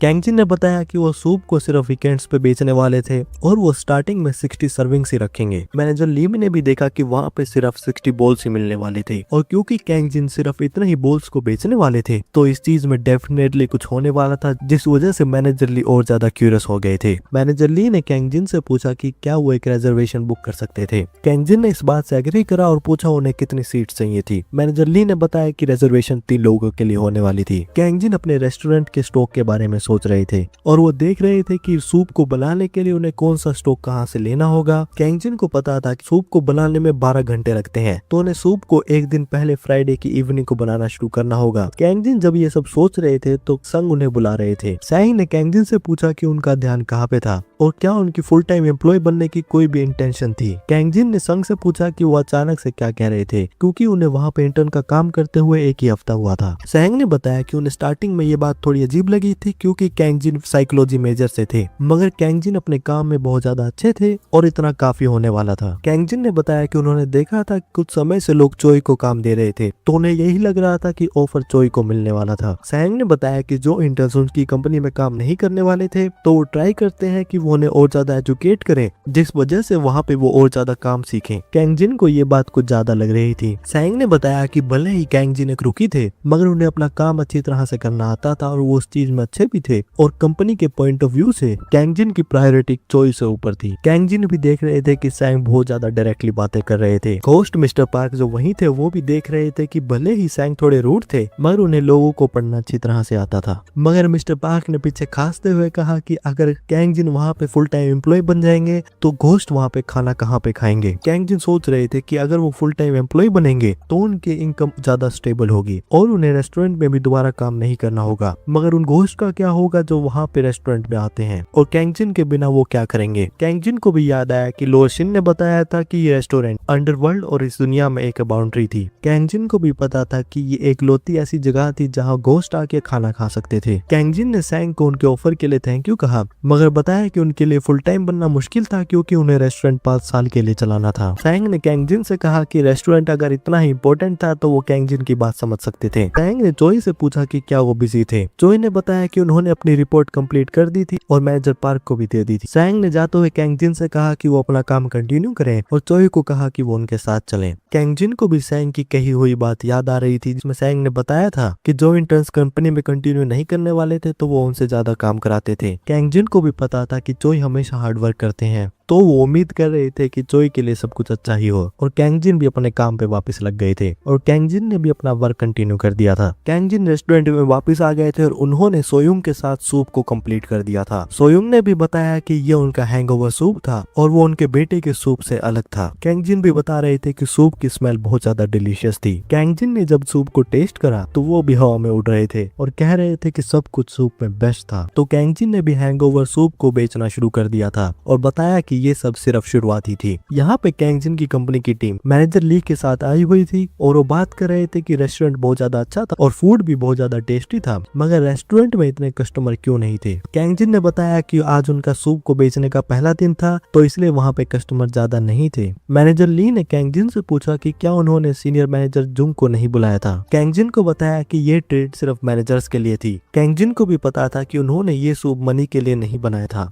और सूप बेचने का कारण ये था कि वो मिस ओ के रेस्टोरेंट को बंद करना चाहते थे और अगर वहाँ पे सिर्फ कंपनी के लोग आएंगे तो रूमर्स फैल नहीं पाएंगे, और कैंग जिन चाहते थे कि वहाँ पे असली कस्टमर आए और उस वजह से रूमर शुरू हो। कैंग जिन ने ये भी बताया क्योंकि रेस्टोरेंट और कंपनी की स्पेस अलग है और उन्हें ये लगता है कि ये चीज अच्छी ही है कि वहाँ पे सिर्फ वो लोग ही आए जो रेस्टोरेंट को जानते हो। मैनेजर ली ने भी बताया कि ये बात थोड़ी अनकंफर्टेबल होगी। कैंग जिन कंपनी के लोगों से वीकेंड पे भी मिले और अगर वहाँ पे ज्यादा लोग तो वहाँ पे एक मैनेजर ली को भी खाने में मुश्किल होगी। सोयुंग ने भी कैंग जिन से कहा कि उनके बॉस बहुत ज्यादा अच्छे लोग थे। मैनेजर्स वहाँ पे खाना खा के चले गए थे और बाहर लोग कैंग जिन के रेस्टोरेंट की तरफ देख के कह रहे थे कि वो भी हैंगओवर सूप को बेच रहे थे। मगर कुछ देर डिस्कशन करने के बाद वो सोयुंग के पुराने रेस्टोरेंट में चले गए थे। मगर जब वहाँ पे लोगों ने सूप को टेस्ट करा और अपनी डिश को कंप्लीट करके रेस्टोरेंट से बाहर निकले तो आपस में बात करने लगे कि सूप का टेस्ट बदल चुका था और अगर बात यही थी तो उन्हें पहले वाले रेस्टोरेंट में ही जाना चाहिए था। रेस्टोरेंट के ओनर रेस्टोरेंट के बाहर बैठे हुए थे। एम्प्लॉय ने उन्हें बताया कि उनकी वाइफ उन्हें बुला रही थी। रेस्टोरेंट के ओनर जो कि सोयुंग के बेटे थे उन्होंने बताया कि वहाँ पे कुछ ज्यादा फ्लाइज घूम रही थी। अगले दिन कैंग जिन अपनी कंपनी में आ गए थे। सैंग ने कैंग जिन को बताया कि उन्होंने मैनेजर ली से सब सुन लिया था। कैंग जिन ने पूछा वो किस बारे में बात कर रहे थे। सैंग ने बताया कि वो उनके हैंगओवर सूप के बारे में बात कर रहे थे। कैंग जिन ने बताया कि उन्हें लगता था कि ये बात गलत है कि वो अपने रेस्टोरेंट की बात कंपनी में कर रहे थे। सीनियर मैनेजर भी वहीं पे थे। उन्होंने बताया कि वो भी सूप को ट्राई करना चाहते थे। कैंग जिन ने बताया कि वो एक दिन की 60 सर्विंग्स ही करते हैं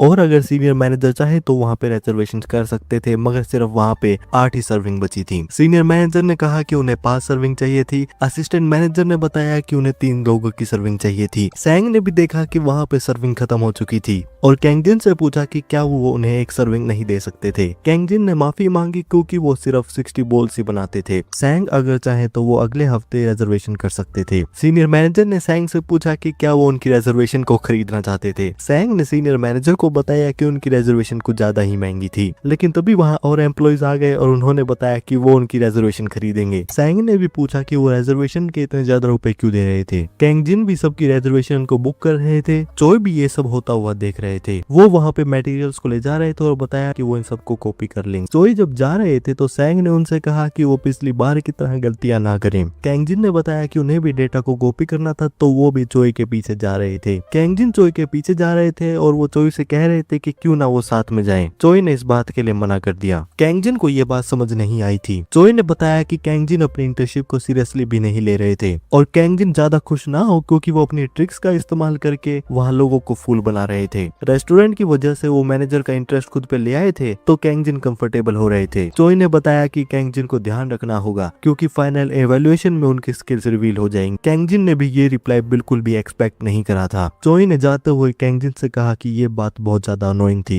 कैंगजिन को भी पता था कि जैसा चोई ने कहा था, कैंगजिन की रेगुलर एम्प्लॉय बनने की कोई भी इंटेंशन नहीं थी और वो काम भी वहाँ पे इसलिए कर पा रहे थे क्योंकि मिस्टर पार्क जो कि फाइनेंशियल घोस्ट थे, उन्होंने कैंगजिन की मदद करी थी। और ये बात बिल्कुल हो सकती थी वहाँ पे कैंगजिन ने चोई के साथ बाकी एम्प्लॉयज को भी ऑफेंड करा हो। फाइनेंशियल घोस्ट पार्क कैंगजिन के पीछे ही खड़े थे। उन्होंने बताया कि स्मार्ट होने में कोई भी गलती नहीं थी। कैंगजिन ने बताया कि उन्हें ये बात पता थी मगर फिर भी ये बातें उन्हें थोड़ा अनकंफर्टेबल फील करा रही थी। ऑफिस के बाद कैंगजिन रेस्टोरेंट में आ गए थे। कैंगजिन वहाँ पे सभी को हैंगओवर सूप को सर्व कर रहे थे और लोग भी जो सूप को ट्राई कर रहे थे कह रहे थे कि सूप बहुत ज्यादा अच्छा था। कुछ कस्टमर ये बात कर रहे थे कि इस रेस्टोरेंट के सूप का टेस्ट दूसरे रेस्टोरेंट जैसा ही था, लेकिन कस्टमर ने कहा कि ये बात बिल्कुल नहीं थी क्योंकि कैंगजिन के रेस्टोरेंट का सूप बहुत ज्यादा डिलीशियस था। कैंगजिन ने भी सोयुंग को बताया कि सब कुछ प्लान के अकॉर्डिंग चल रहा था। सोयुंग भी इस बात पे बहुत ज्यादा खुश थी और उन्हें भी पता था कुछ ही समय में उनके बेटे का रेस्टोरेंट बैंकरप्ट होने वाला था। सोयुंग के सन अपने रेस्टोरेंट पे बैठे हुए थे और वो कह रहे थे कि कुछ समय से उनके कस्टमर कम हो रहे थे और अपनी वाइफ से पूछ रहे थे कि क्या लोगों को आजकल हैंगओवर सूप पसंद नहीं था। लेकिन तभी रेस्टोरेंट में एक और पर्सन आए। सोयुंग के सर ने उन्हें वेलकम करा। कस्टमर वहाँ पे अपना ऑर्डर देने ही वाले थे, लेकिन तभी वहाँ पे उनके फ्रेंड आ गए और उन्होंने बताया कि उन्हें यहाँ पे नहीं बल्कि दूसरे रेस्टोरेंट में जाना था। कस्टमर ने बताया कि वो उनके रेस्टोरेंट में गलती से आ गए थे और वो वहाँ से चले गए थे। रेस्टोरेंट ओनर की वाइफ ने भी कहा कि क्या वहाँ पे एक और रेस्टोरेंट खुल गया था जो कि हैंगओवर सूप बेचता था। सोयुंग के सुने इस बात पे गुस्सा हो गए और वो रेस्टोरेंट से जाने लगे। उनकी वाइफ ने पूछा कि वो कहाँ जा रहे थे। सोयुंग के सन ने बताया कि वो भी देखना चाहते थे कि उनके रेस्टोरेंट के कस्टमर्स को कौन ले रहा था और ट्राई करना चाहते थे कि आखिर उनका हैंगओवर सूप कितना अच्छा था। कैंगजिन का शेड्यूल कुछ ऐसा था। कैंगजिन अपने वीकडेज पे दिन में 9 to 6 काम करते थे और वर्क के बाद वो अपना रेस्टोरेंट घोस्ट के लिए खोलते थे जो कि 11 PM से 1 AM चलता था।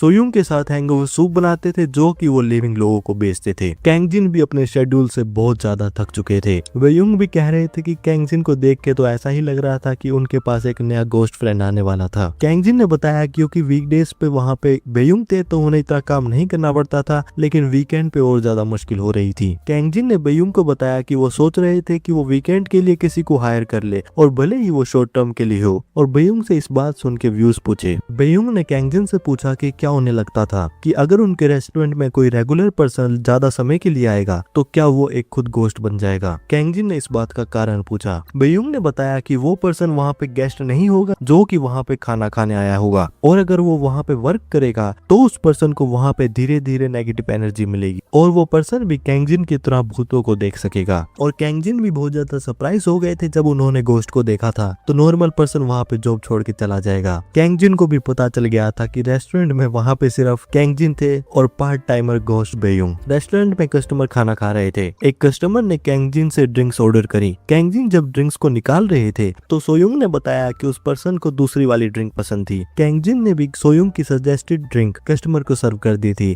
कस्टमर ने भी बताया कि उन्होंने ब्रांड तो नहीं बताया था मगर फिर भी कैंगजिन वाला ब्रांड ले आए थे जो उन्हें पसंद था। सोयुंग भी एक एक करके कैंगजिन को बता रही थी कि किस कस्टमर को कौन सी डिश पसंद थी और किस कस्टमर को अपने खाने में कितनी स्पाइसेस चाहिए होती हैं। कैंगजिन को भी पता था कि सोयुंग अपना बिजनेस बहुत ज्यादा समय से कर रही थी और भले ही वो एक घोस्ट बन गई थी मगर फिर भी उन्हें अपने कस्टमर का टेस्ट याद था। कैंगजिन भी देख रहे थे कि सोयुंग के लिए उनका रेस्टोरेंट का हैंगओवर सूप उनकी जिंदगी था। तभी रेस्टोरेंट में एक कस्टमर आ गए थे और उन्होंने बताया कि उन्हें हैंगओवर सूप चाहिए था। कैंगजिन ने माफी मांगी और बताया कि वो सूप को सिर्फ वीकेंड्स पे और रिजर्वेशन पे सेल करते थे। सोयुंग ने कस्टमर को देखते हुए बोला कि वहाँ पे एंजो क्यों आए थे। सोयुंग ने बताया कि वो कस्टमर उनके बेटे थे जिनका नाम एंजो था और साथ में उनकी वाइफ आई थी। कैंगजिन ने भी देख लिया था कि एंजो फाइनली वहाँ पे आ गए थे और उन्होंने एंजो को बताया कि वो उनका ऑर्डर जल्दी प्रिपेयर करेंगे। कैंगजिन ने बताया कि ये बात थोड़ी अच्छी थी क्योंकि वहाँ पे उनके पास पास 2 सूप बचे हुए थे। कैंगजिन को भी इस बात का यकीन था कि ये दिन आने वाला था और इसलिए कैंगजिन हमेशा एक्स्ट्रा सूप बनाते थे। सोयुंग ने कैंगजिन को बताया कि वो एंजो के सूप में शुगर थोड़ी ज्यादा डालें। कैंगजिन ने भी कहा कि इस चीज से सूप ज्यादा ही स्वीट हो जाएगा। सोयुंग ने बताया कि उन्होंने एंजो को रेस करा है और उन्हें एंजो का टेस्ट अच्छी तरह से पता है। कैंगजिन ने भी वहाँ पे सूप को प्रिपेयर कर दिया था और एंजो और उनकी वाइफ को सर्व कर दिया था। एंजो की वाइफ ने भी जब सूप को टेस्ट करा तो उन्होंने रिएक्ट करा, तो एंजो ने सूप की एक बाइट ली, मगर वो एक बाइट पे नहीं रुके और उन्होंने पूरा सूप खत्म कर दिया था। एंजो ने वहाँ पे बोल को जोर से टेबल पे रख दिया था। एंजो ने कैंगजिन से पूछा कि क्या वो उनकी मदर को जानते थे। कैंगजिन ने सोयुंग को बताया कि एंजो को सूप का टेस्ट याद होगा। एंजो ने बताया कि उनकी मदर का नाम सोयुंग था और बताया कि वहाँ पे जो रेस्टोरेंट था वो उसकी ओनर थी, मगर कुछ समय पहले उनकी डेथ हो गई थी। कैंगजिन ने बताया कि वो उन्हें जानते थे और क्यों ना वो साथ में एक ड्रिंक लें। एंजो ने भी जब कैंगजिन को ड्रिंक्स को सर्व करते हुए देखा तो उन्होंने भी कहा कि वो उनकी मदर को जानते होंगे। कैंगजिन ने बताया कि उन्होंने सूप बनाना और काफी ज्यादा टेक्निक उनकी मदर से सीखी थी। एंजो की वाइफ ने कैंगजिन से पूछा कि क्या उनमें बिल्कुल भी कॉन्शियस नहीं थी और भले ही वो एंजो की मोम से कितने भी क्लोज हो, मगर जो वो हैंगओवर सूप था वो उनके रेस्टोरेंट का था,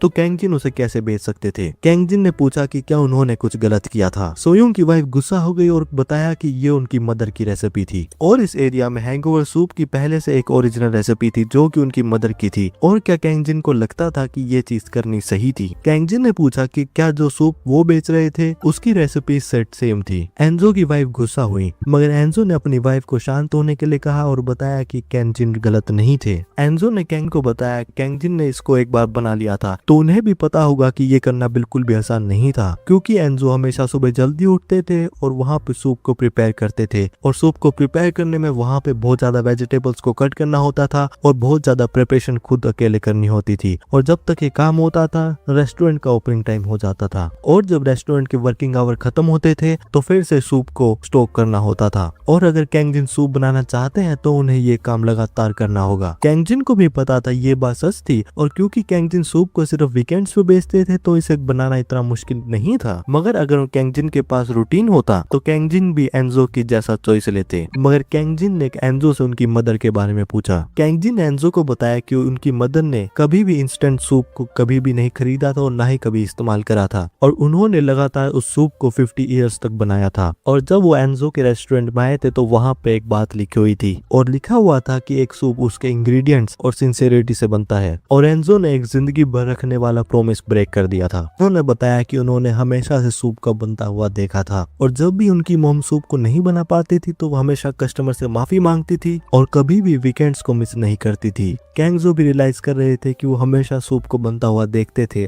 और वो अपने आप से बहुत ज्यादा डिसअपॉइंटेड थे। सोयुंग भी इस चीज को देखते हुए इमोशनल हो रही थी। कैंगजिन ने बताया कि उन्होंने सूप को बेचना इसलिए शुरू करा था ताकि वो उनके रेस्टोरेंट को बंद कर सकें। इस बात पे एंजो और उनकी वाइफ थोड़ा शॉक हुई। कैंगजिन ने बताया कि उन्होंने उनके कस्टमर्स और सोयुंग को भी डिसअपॉइंट करा था और उन्होंने ये चीज सोयुंग की रिस्पेक्ट में करी थी। कैंगजिन ने एंजो से पूछा कि उनका सूप कैसा था। एंजो ने बताया कि उनका सूप बहुत ज्यादा डिलीशियस था। कैंगजिन ने एंजो से सीरियसली पूछा क्या उन्हें लगता था कि वो उनके रेस्टोरेंट में इससे अच्छे सूप को सर्व कर सकते थे। एंजो अपनी मदर के साथ उनके लास्ट मोमेंट के बारे में सोचने लगे। सोयुंग ने एंजो से कहा कि वो उनसे फेवर मांगना चाहती थी। सोयुंग ने एंजो को बताया कि वो एंजो को उनके सूप की वजह से इतनी अच्छी तरह से रेज कर पाई थी और ये बात अच्छी होगी कि जो सूप एंजो ने टेस्ट करा था उसका टेस्ट आगे भी ऐसा ही रहेगा। एंजो ने भी अपना माइंड वहाँ पे बना लिया था और उन्होंने कैंगजिन को मना करा और कैंगजिन को बताया कि वो कैंगजिन को ऐसा बिल्कुल भी नहीं करने देंगे क्योंकि उनका रेस्टोरेंट बहुत जल्दी वापस आने वाला था। कैंगजिन ने भी बताया कि वो भी उनके सूप को ट्राई करना चाहते थे।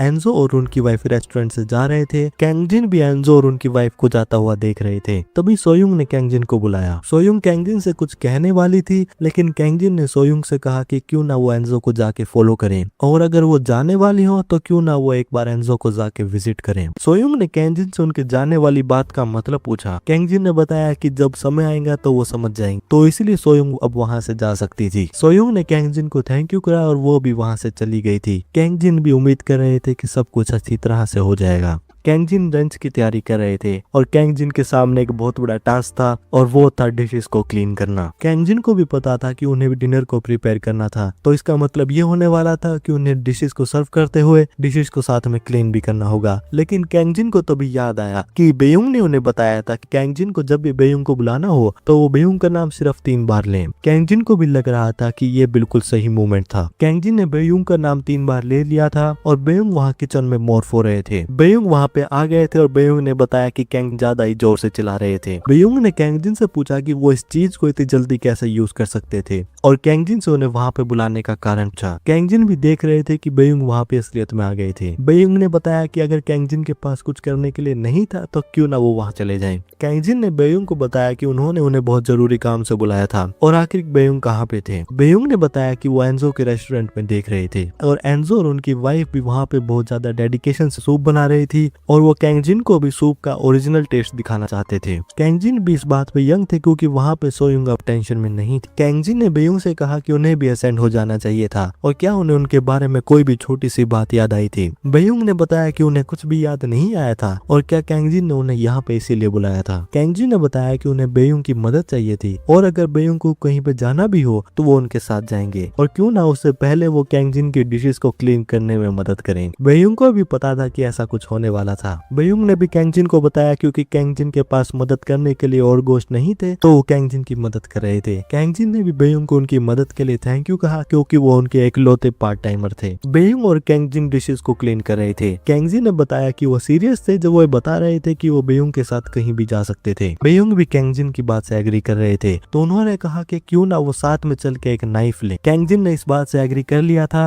और उन्होंने बेयुंग के लिए एक नया नाइफ खरीद लिया था। कैंगजिन ने भी बेयुंग से पूछा कि क्या उन्हें नाइफ इतना ही पसंद था क्योंकि वो उसे लगातार देख रहे थे। बेयुंग ने बताया कि उन्होंने खुद का नाइफ बहुत सालों बाद लिया था। कैंगजिन को भी पता था कि बेयुंग इस बात पे थोड़े सैड थे। बेयुंग ने कैंगजिन से पूछा कि क्या वो उन्हें वो नहीं दिखाएंगे जो कैंगजिन ने खरीदा था और कैंगजिन ने वो चीज बेयुंग को अभी तक नहीं दिखाई थी। कैंगजिन ने बताया कि ऐसी कुछ भी बड़ी बात नहीं थी और बेयुंग को रेस्टोरेंट से निकालते हुए कह रहे थे कि उन्होंने कहा था कि वो हैंगओवर सूप रेस्टोरेंट को देख रहे थे और वो भी इस बात में थोड़ा क्यूरियस थे तो क्यों ना वो वापस चले जाएं। बेयुंग ने बताया कि रेस्टोरेंट को खुलने में अभी भी कुछ टाइम था और क्या कैंगजिन वहाँ पे अकेले ठीक होंगे। कैंगजिन ने बताया कि उन्होंने हैंगओवर सूप बेचना बंद कर दिया था तो क्यों ना वो सोयुंग के साथ जाएं और यहाँ कैंगजिन के पास उनकी बैक पॉकेट में एक गिफ्ट था। बेयुंग के जाने के बाद कैंगजिन वहाँ पे डिश की प्रिपरेशन कर रहे थे और उन्होंने डिश को प्रिपेयर कर लिया था। कैंगजिन भी देख रहे थे इतना काफी होने वाला था और उन्होंने फिर सोही का नाम 3 बार लिया लेकिन वहाँ पे कुछ भी नहीं आया तो कैंगजिन ने सोही का नाम फिर से थोड़ा धीमे आवाज में लिया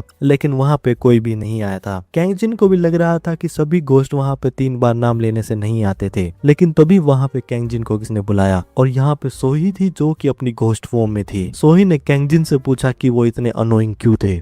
कैंगजिन ने जब सोही को देखा तो वो सरप्राइज हो गए। सोही ने कैंगजिन से पूछा कि उन्होंने ही उन्हें बुलाया था तो वो इतने सरप्राइज क्यों थे। कैंगजिन भी सोच रहे थे कि कोई भी सरप्राइज हो जाएगा कि अगर सोही वहाँ पे इस गेटअप में आएंगी लेकिन उन्होंने सोही को बताया कि वो उन्हें कुछ फूड सर्व करना चाहते थे। सोही ने पूछा कि क्या वो ऐसी गोश्त दिखती थी जिन्हें खाना पसंद था। कैंगजिन ने बताया कि उन्होंने शायद सोही को ऑफेंड कर दिया था और सोही से माफी मांगी और बताया कि वो वहाँ पे क्लीन अप कर देंगे। सोही ने कहा कि अगर कैंगजिन इतने ही सिंसियर हैं तो वो उनकी डिश को ट्राई करेंगे। कैंगजिन इस बात पे थोड़ा खुश थे और वो डिश को प्रिपेयर करने जा रहे थे लेकिन तभी सोही ने कैंगजिन को रोक लिया था। कैंगजिन ने इस बात का कारण पूछा। सोही ने बताया कि वो एक कस्टमर थी तो वो अपने टाइम पे ही आएंगी और वो रेस्टोरेंट में दोबारा 11 बजे आएंगी। कुछ समय बाद 11 बज गए थे और सोही रेस्टोरेंट में वापस आ गई थी। सोही भी देख रही थी कि कैंगजिन ने इस बार डिश को अलग तरह से प्रिपेयर करा था और वो ड्रिंक इतनी भी बुरी नहीं थी। कैंगजिन ने बताया कि उन्हें लगा था कि सोही को ये ड्रिंक शायद अच्छी लगेगी। सोही ने बताया कि भले ही ये बात वो कह रही थी मगर ये ड्रिंक उनकी बेस्ट ड्रिंक नहीं थी।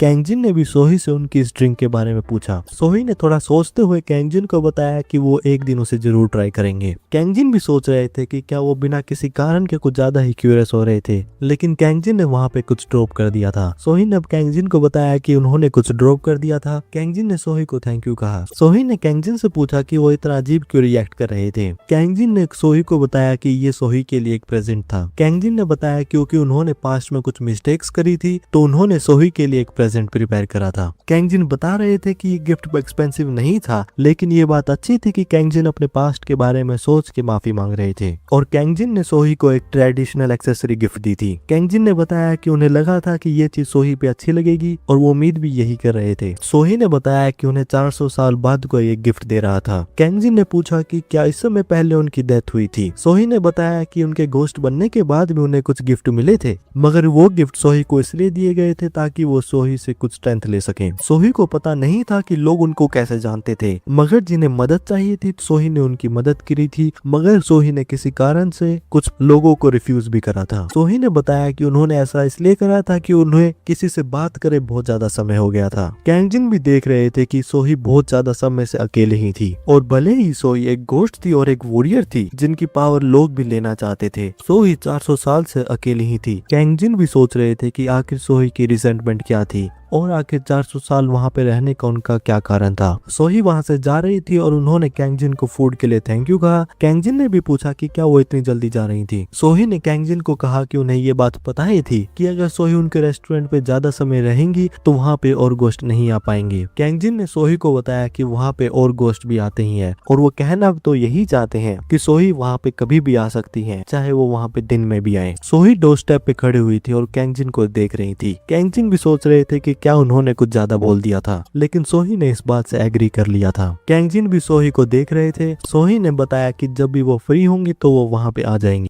रेस्टोरेंट में उसके बाद 3 मेडन गोस्ट आ गई थी और वो आपस में बात कर रही थी। कैंग जिन ने उन्हें बताया कि सोही इतनी डरावनी नहीं थी। मेडन गोस्ट ने बताया कि उनका पूरा रिएक्शन उनके इंस्टिंक्ट पे ही था, और भले ही अगर एक लोयन केज के अंदर है तो एक डॉग को उस केज के सामने से जाने में भी डर लगेगा। गोस्ट भी बता रहे थे कि सभी गोस्ट एक जैसे नहीं होते हैं और गोस्ट को प्रॉब्लम्स भी हो सकती हैं। तभी रेस्टोरेंट में एक कस्टमर आ गए थे। कैंग जिन ने कस्टमर को ग्रीट करा, लेकिन कस्टमर वहाँ पे गिर गए थे। कैंग जिन ने कस्टमर से पूछा कि क्या वो ठीक तो थे। कस्टमर जब खड़े हुए तो उन्होंने वहाँ पे मेडन गोस्ट को देखा और उनसे पूछा कि क्या वो उनके लिए ड्रिंक खरीद सकते थे। मेडन कस्टमर ने वहाँ पे रिजेक्ट कर दिया था। कैंग जिन ने वहाँ पे डोची को देखा और पूछा कि वो वहाँ पे कब आए थे। डोची ने बताया कि वो पर्सन जो आए थे वो उनके क्लाइंट थे और कस्टमर के बिहेवियर के लिए कैंग जिन से माफी मांगी। कैंग जिन ने भी देखा कि कस्टमर की डेथ हुए ज्यादा समय नहीं हुआ था। डोची ने इस बात से एग्री करा और बताया कि इसीलिए वो उन्हें वहाँ पे लेके आए थे। डोची ने बताया कि उस कस्टमर ने डोची की कंपनी से बहुत ज्यादा लोन्स लिए थे और इसीलिए वहाँ पे वो उन्हें लेने आए थे। कैंग जिन भी देख रहे थे कि डोची कुछ ज्यादा ही मेहनत कर रहे थे। कैंग जिन वहाँ पे कुछ कह ही रहे थे, लेकिन तभी वहाँ पे मेडन गोस्ट ने एक बोतल को ब्रेक कर दिया था। ड्रंक गोस्ट भी इस बात पे गुस्सा हुए और उन्होंने मेडन गोस्ट की तरफ अटैक करना शुरू कर दिया और ड्रंक कस्टमर मेडन गोस्ट की तरफ जा रहे थे।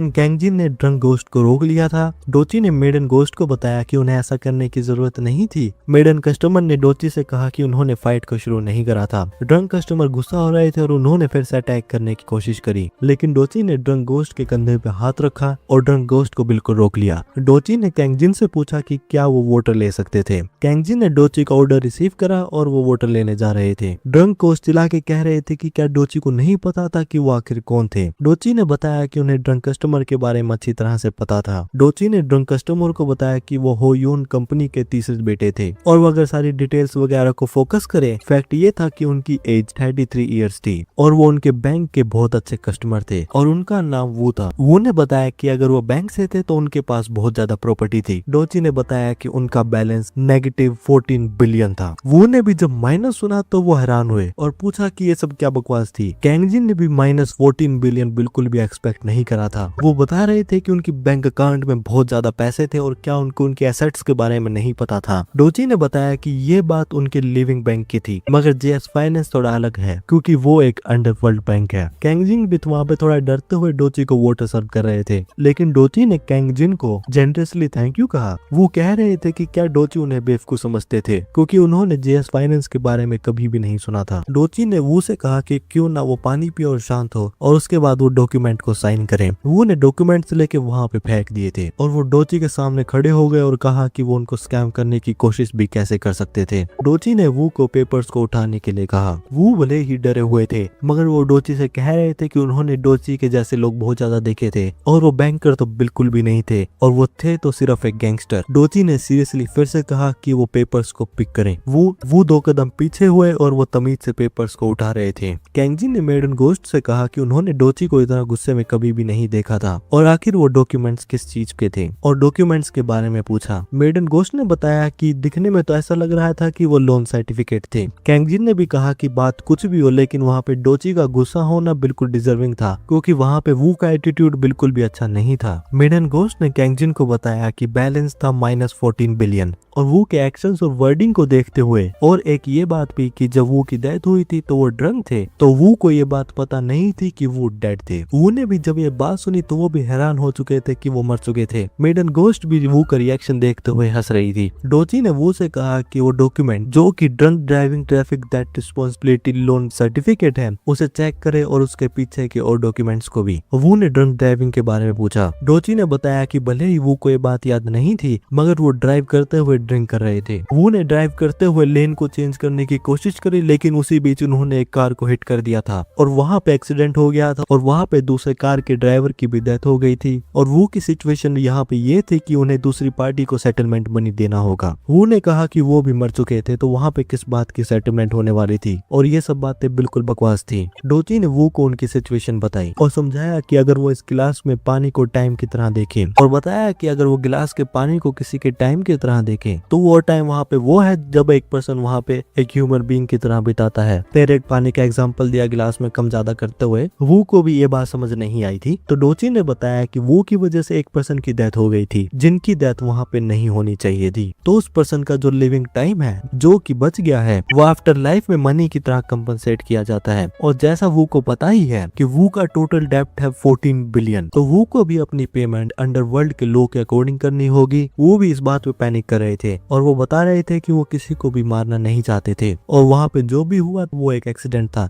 डोची ने बताया कि उनकी पर्सनल इंटेंशन से फर्क नहीं पड़ता था क्योंकि उनका action as a sin commit हो चुका था और वहाँ पे लिविंग के वर्ड जैसे कि मुझे नहीं पता था और मैं ऐसा नहीं करना चाहता था, ये चीज वहाँ पे काम नहीं करने वाली थी। डोची ने वू को बताया कि जो भी उन्होंने करा था वो रिवर्स नहीं हो सकता था और उनके क्राइम में एक इनोसेंट पर्सन भी इन्वॉल्व हो गए थे और वू की पनिशमेंट ये होने वाली थी कि उन्हें अपने डेप्ट को अंडरवर्ल्ड की करेंसी से रिपे करना होगा और जैसे ही वो डॉक्यूमेंट्स को साइन कर लेंगे तो डोची वू को उनका अगला स्टेप बताएंगे। वू ने अगले स्टेप के बारे में पूछा। डोची ने बताया कि इसके बाद वू का 3 डेज फ्यूनरल होने वाला था। उसके कंप्लीट होने के बाद जेएस इमिग्रेशन से एक ऑफिसर आएगा जो वू को आफ्टर लाइफ में ले जाएगा। वू ने पूछा कि इसके बाद क्या होने वाला था। वो डरते हुए पीछे जा रहे थे और डोची से पूछ रहे थे कि उसके बाद क्या होने वाला था। डोची ने बताया कि जो भी सिन वू ने अपने मुंह से किए थे, जो भी सिन उन्होंने अपनी मनी से किए थे, जो भी सिन वू ने फिजिकली करे थे, जो भी सिंस वू ने अपने दिल से करे थे, उन सिंस की वजह से जितने भी आंसू निकलेंगे उन आंसुओं से वू को सफोकेट किया जाएगा। डोची आगे और पनिशमेंट के बारे में बता रहे थे। वो बहुत ज्यादा डर रहे थे और वो पीछे होते हुए जा रहे थे लेकिन वू ने पीछे होते हुए गलती से डॉक्यूमेंट्स को साइन कर दिया था। वो कह रहे थे कि उन्होंने गलती कर दी थी। डोची वू के पास आए और कहा कि उनके जाने का समय हो गया था। वो कह रहे थे कि ये सब एक फ्रॉड था। डोची ने वू से पूछा कि क्या ये बात सही थी कि घर पे अगर गेस्ट आ चुके हो लेकिन अभी तक होस्ट नहीं हो, और डोची वू को उनके फ्यूनरल पे ले गए थे और यहाँ शिफ्ट खत्म हो गई थी। कैंगजिन ने भी रेस्टोरेंट को बंद कर दिया था। कैंगजिन भी देख रहे थे कि रात कुछ ज्यादा ही लंबी थी। बेयुंग भी वापस आ गए थे। कैंगजिन ने बेयुंग को बताया कि उन्होंने बेयुंग के बिना अच्छी तरह से काम किया था। कैंगजिन और बेयुंग बात कर रहे थे लेकिन तभी वहाँ पे सोयुंग आ गई थी। सोयुंग ने बताया कि वो काफी समय से अपने बेटे के साथ ही थी और वो देख रही थी कि वो पूरे कॉन्फिडेंटली सूप को कुक कर रहे थे और देख के उन्हें उनके बेटे के पास्ट के बारे में याद आ गया था और वो दिखने में बिल्कुल अपने पास्ट की तरह ही दिख रहे थे। सोयुंग ने कैंगजिन से पूछा कि क्या वो उनके बेटे के रेस्टोरेंट में जाके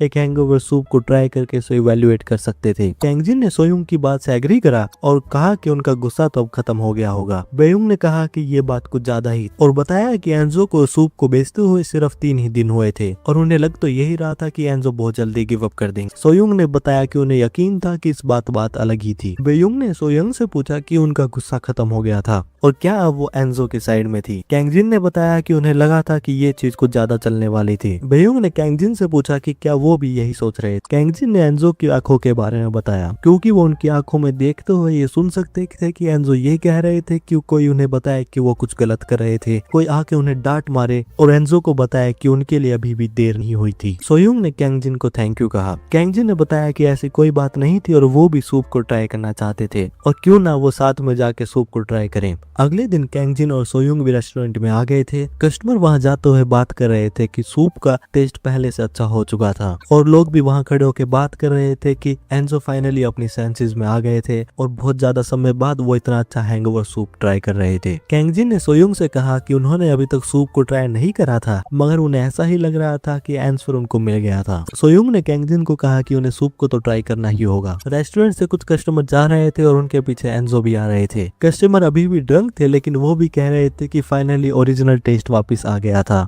लेकिन कस्टमर ने बताया कि उन्हें लग तो ऐसा ही रहा था कि सूप पहले से और ज्यादा बेटर हो चुका था। दोनों कस्टमर भले ही आर्ग्यू कर रहे थे लेकिन मेन बात यहाँ यही थी कि सूप पहले से बहुत ज्यादा अच्छा हो चुका था और कस्टमर्स ने एंजो को भी थैंक यू कहा। एंजो ने भी कस्टमर के कॉम्प्लीमेंट को रिसीव करा और बताया कि वो अपने मदर की टेस्ट को प्रिजर्व करना चाहते थे। सोयुंग एंजो को देखते हुए उनके पास्ट के बारे में सोच रहे थे। सोयुंग एंजो से कह रहे थे कि क्या उन्हें हैंगओवर सूप की जगह कुछ और नहीं चाहिए था। यंग एंजो ने इस बात पे मना करा और बताया कि उनकी मोम का हैंगओवर सूप इस दुनिया में सबसे डिलीशियस था। एंजो ने भी कस्टमर से यही बात कही और बताया कि उनकी मोम का हैंगओवर सूप इस दुनिया में सबसे डिलीशियस था। एंजो रेस्टोरेंट में वापस जा रहे थे लेकिन उन्होंने तभी कैंगजिन को देखा। कैंगजिन ने भी पूछा कि एंजो कैसे थे। एंजो ने बताया कि वो कैंगजिन की वजह से अच्छे थे और क्यों ना वो सूप को ट्राई करें। कैंगजिन ने भी ऑफर को एक्सेप्ट कर लिया था क्योंकि वो भी सूप को ट्राई करना चाहते थे। एंजो ने कैंगजिन को रेस्टोरेंट के अंदर बुला लिया था। कैंगजिन भी सोयुंग को बता रहे थे कि जैसा उन्होंने बताया था एंजो पहले से और ज्यादा फोकस्ड हो चुके थे और रेस्टोरेंट बिना कुछ कारण के भी अच्छा लग रहा था। सोयुंग ने कैंगजिन को थैंक यू कहा। कैंगजिन कह रहे थे कि ऐसी बात नहीं थी क्योंकि उन्होंने सोयुंग से भी कुछ रेसिपी सीखी थी। लेकिन जब कैंगजिन सोयुंग की तरफ देखा तो वो हेवन में सेंड हो रही थी और वो इमोशनल होते हुए कैंगजिन को थैंक यू कह रही थी और वो बता रही थी कि एंजो की उम्र बढ़ती जा रही थी तो वो उनके बारे में और ज्यादा चिंता में थी। कैंगजिन ने सोयुंग को बताया कि वो आगे से एंजो के स्टोर का अच्छी तरह से ध्यान रखेंगे और अगर फ्यूचर में सूप का टेस्ट चेंज होगा तो वो एंजो को अच्छी तरह से समझाएंगे। तो वो उम्मीद तो यही करेंगे कि सोयुंग उन पे पूरी उम्मीद करे और वो बिना किसी टेंशन के हों। सोयुंग ने भी जब कैंगजिन की डिटर्मिनेशन देखी तो उन्होंने भी सब कुछ कैंगजिन पे छोड़ दिया था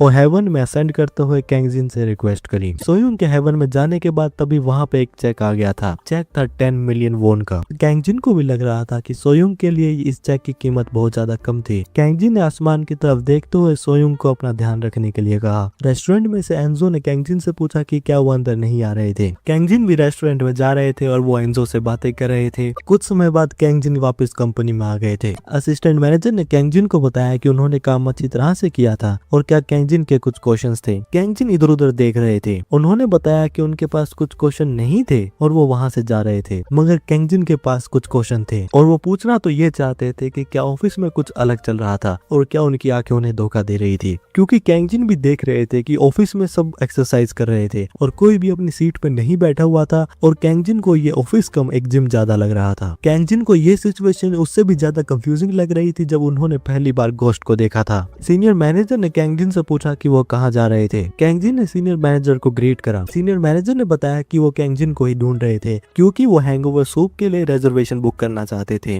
कैंगजिन ने बताया कि उन्होंने हैंगओवर सूप को अपने मेन्यू से हटा दिया था। सीनियर मैनेजर ने पूछा कि क्या सूप के साथ कुछ हुआ था तो कैंगजिन ने बताया कि वो रिकमेंड तो यही करेंगे कि वो वापस ओरिजिनल। सीनियर मैनेजर ने भी कहा कि अगर बात यही थी तो वो कुछ भी नहीं कर सकते थे। कैंगजिन ने सीनियर मैनेजर को रिकमेंड करा कि वो ओरिजिनल रेस्टोरेंट में जाए जहाँ पहले हैंगओवर सूप मिलता था। सीनियर मैनेजर ने भी कैंगजिन से कहा कि अगर वो ये बात कह रहे थे तो ये बात सच्ची होगी और वो उनकी रिकमेंडेशन को जरूर लेंगे। ऑफिस में ये सब होता हुआ देख के कैंगजिन भी सोच रहे थे शायद वो भूतों के साथ कुछ ज्यादा समय बिता रहे थे तो वो चीजों को कुछ अलग तरह से देख रहे थे। तभी चोई कैंगजिन के पीछे आए और उनसे कहा कि वो रास्ते में थे और वो हटे। कैंगजिन ने चोई से पूछा कि कंपनी का एटमॉस्फेयर कुछ अलग लग रहा था। चोई ने कैंगजिन से पूछा कि क्या उन्होंने कंपनी के बुलेटिन बोर्ड को नहीं देखा था। कैंगजिन ने बताया कि वो वहाँ पे कल नहीं थे। कैंगजिन ने भी जब बुलेटिन बोर्ड को देखा तो वहाँ पे एक पोस्टर पहले नहीं था और बुलेटिन बोर्ड में एक नोटिस लगा हुआ था जिसमें फ्राइडे से सैटरडे मतलब एक रात और 2 दिन का एक स्पोर्ट्स इवेंट होने वाला था। कैंगजिन भी अपने स्टोर के बारे में सोच रहे थे। कैंगजिन भी टेंशन में थे और वो सोच रहे थे कि वो क्या करें और क्या वो इवेंट में आना कैंसिल कर सकते थे क्योंकि वो सिर्फ एक इंटर्न ही थे। कैंगजिन भी सोच रहे थे कि अगर वो ऐसा नहीं करेंगे तो वहाँ पे उनका कारण क्या होगा मगर अगर वो स्टोर को नहीं खोलेंगे तो और प्रॉब्लम हो सकती थी। कैंगजिन को भी पता था कि सोच के ज्यादा कुछ नहीं होने वाला था